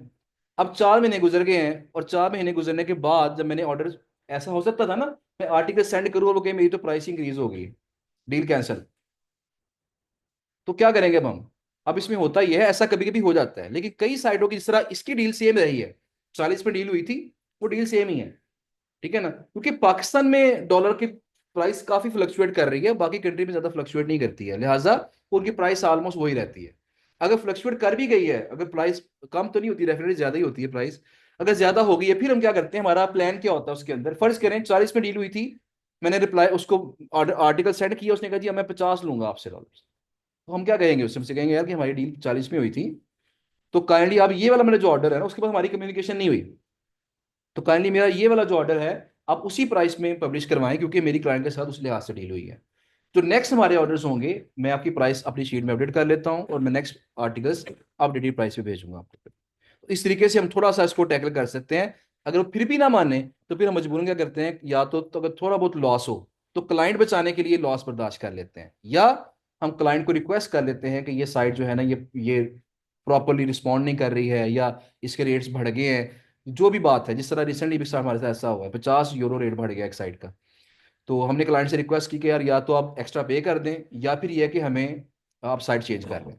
हम उसे उसके ऑल्टरनेटिव साइट्स 2 3 और सेंड कर देते हैं कि इनमें से कोई चूज कर लो, हम इसमें तुम्हारा आर्टिकल लगवा देंगे, तो ऐसा हो जाए। वेंडर फ्री में लगवाता है, उसका मकसद अपनी साइट को मतलब सिर्फ कंटेंट लेना होता कंटेंट लेना होता है ताकि उसकी ट्रैफिक में इंप्रूवमेंट आ सके, उसका कंटेंट बढ़ सके, उसका आगे लोगों को acquire कर सकते कर हैं सकते हैं। और उसके लेकिन देखिए ना, आपकी वेबसाइट नहीं बनाई है आपने, उसको कौन देखेगा, उस पर कौन गैस पर लगवाना चाहेगा। इन्वेस्टमेंट की जाती शुरू में इन्वेस्टमेंट करनी पड़ती है डेफिनेटली। है। जी बिल्कुल ऐसी की जा सकती है। अच्छा, एक क्वेश्चन मैं सिर्फ लास्ट क्वेश्चन वो लेना चाह रहा हूँ, ऑनलाइन रेस्टोरेंट का 2 हैंड रेज हुए में, कम से कम एक हमें क्वेश्चन लेना चाहिए। साद मुबशर साहब हैं, अपना माइक ऑन कर लें और मुझे सवाल पूछ लें। टाइम तो बिल्कुल शॉर्ट है, लेकिन फिर भी इसको हम क्वेश्चन ले लेते हैं। हाँ हाँ, मैंने ये पूछना था कि अगर हमारी मतलब कि हमारे जो फाइवर पे निश है, अगर उसकी गिग्स हमारी डिफरेंट कैटेगरीज की हों, डिफरेंट निश हो, तो उसमें कोई मसला तो नहीं, मतलब कि हमारा इंप्रेशन तो नहीं जाता उसमें हमारे अकाउंट पे। फॉर एग्जाम्पल हमारी एक ज्वेलरी की है और दूसरी हम उसमें बना लेते हैं कोई लाइक जी जी, रियल एस्टेट की बना लेते हैं, नहीं इसमें देखिए, कोई इसमें इशू कोई तो नहीं है मसला नहीं उसमें है। हमारी? क्वेश्चन का ये है जी कि क्या एक फाइवर अकाउंट पे डिफरेंट निशेस की गिग बनाई जा सकती है, तो हमने ऐसे ही करना है। हमने हमने हेल्थ की गिग बनानी है, टेक की बनानी है, फैशन की बनानी है, हमने डिफरेंट निशेस की बनानी है।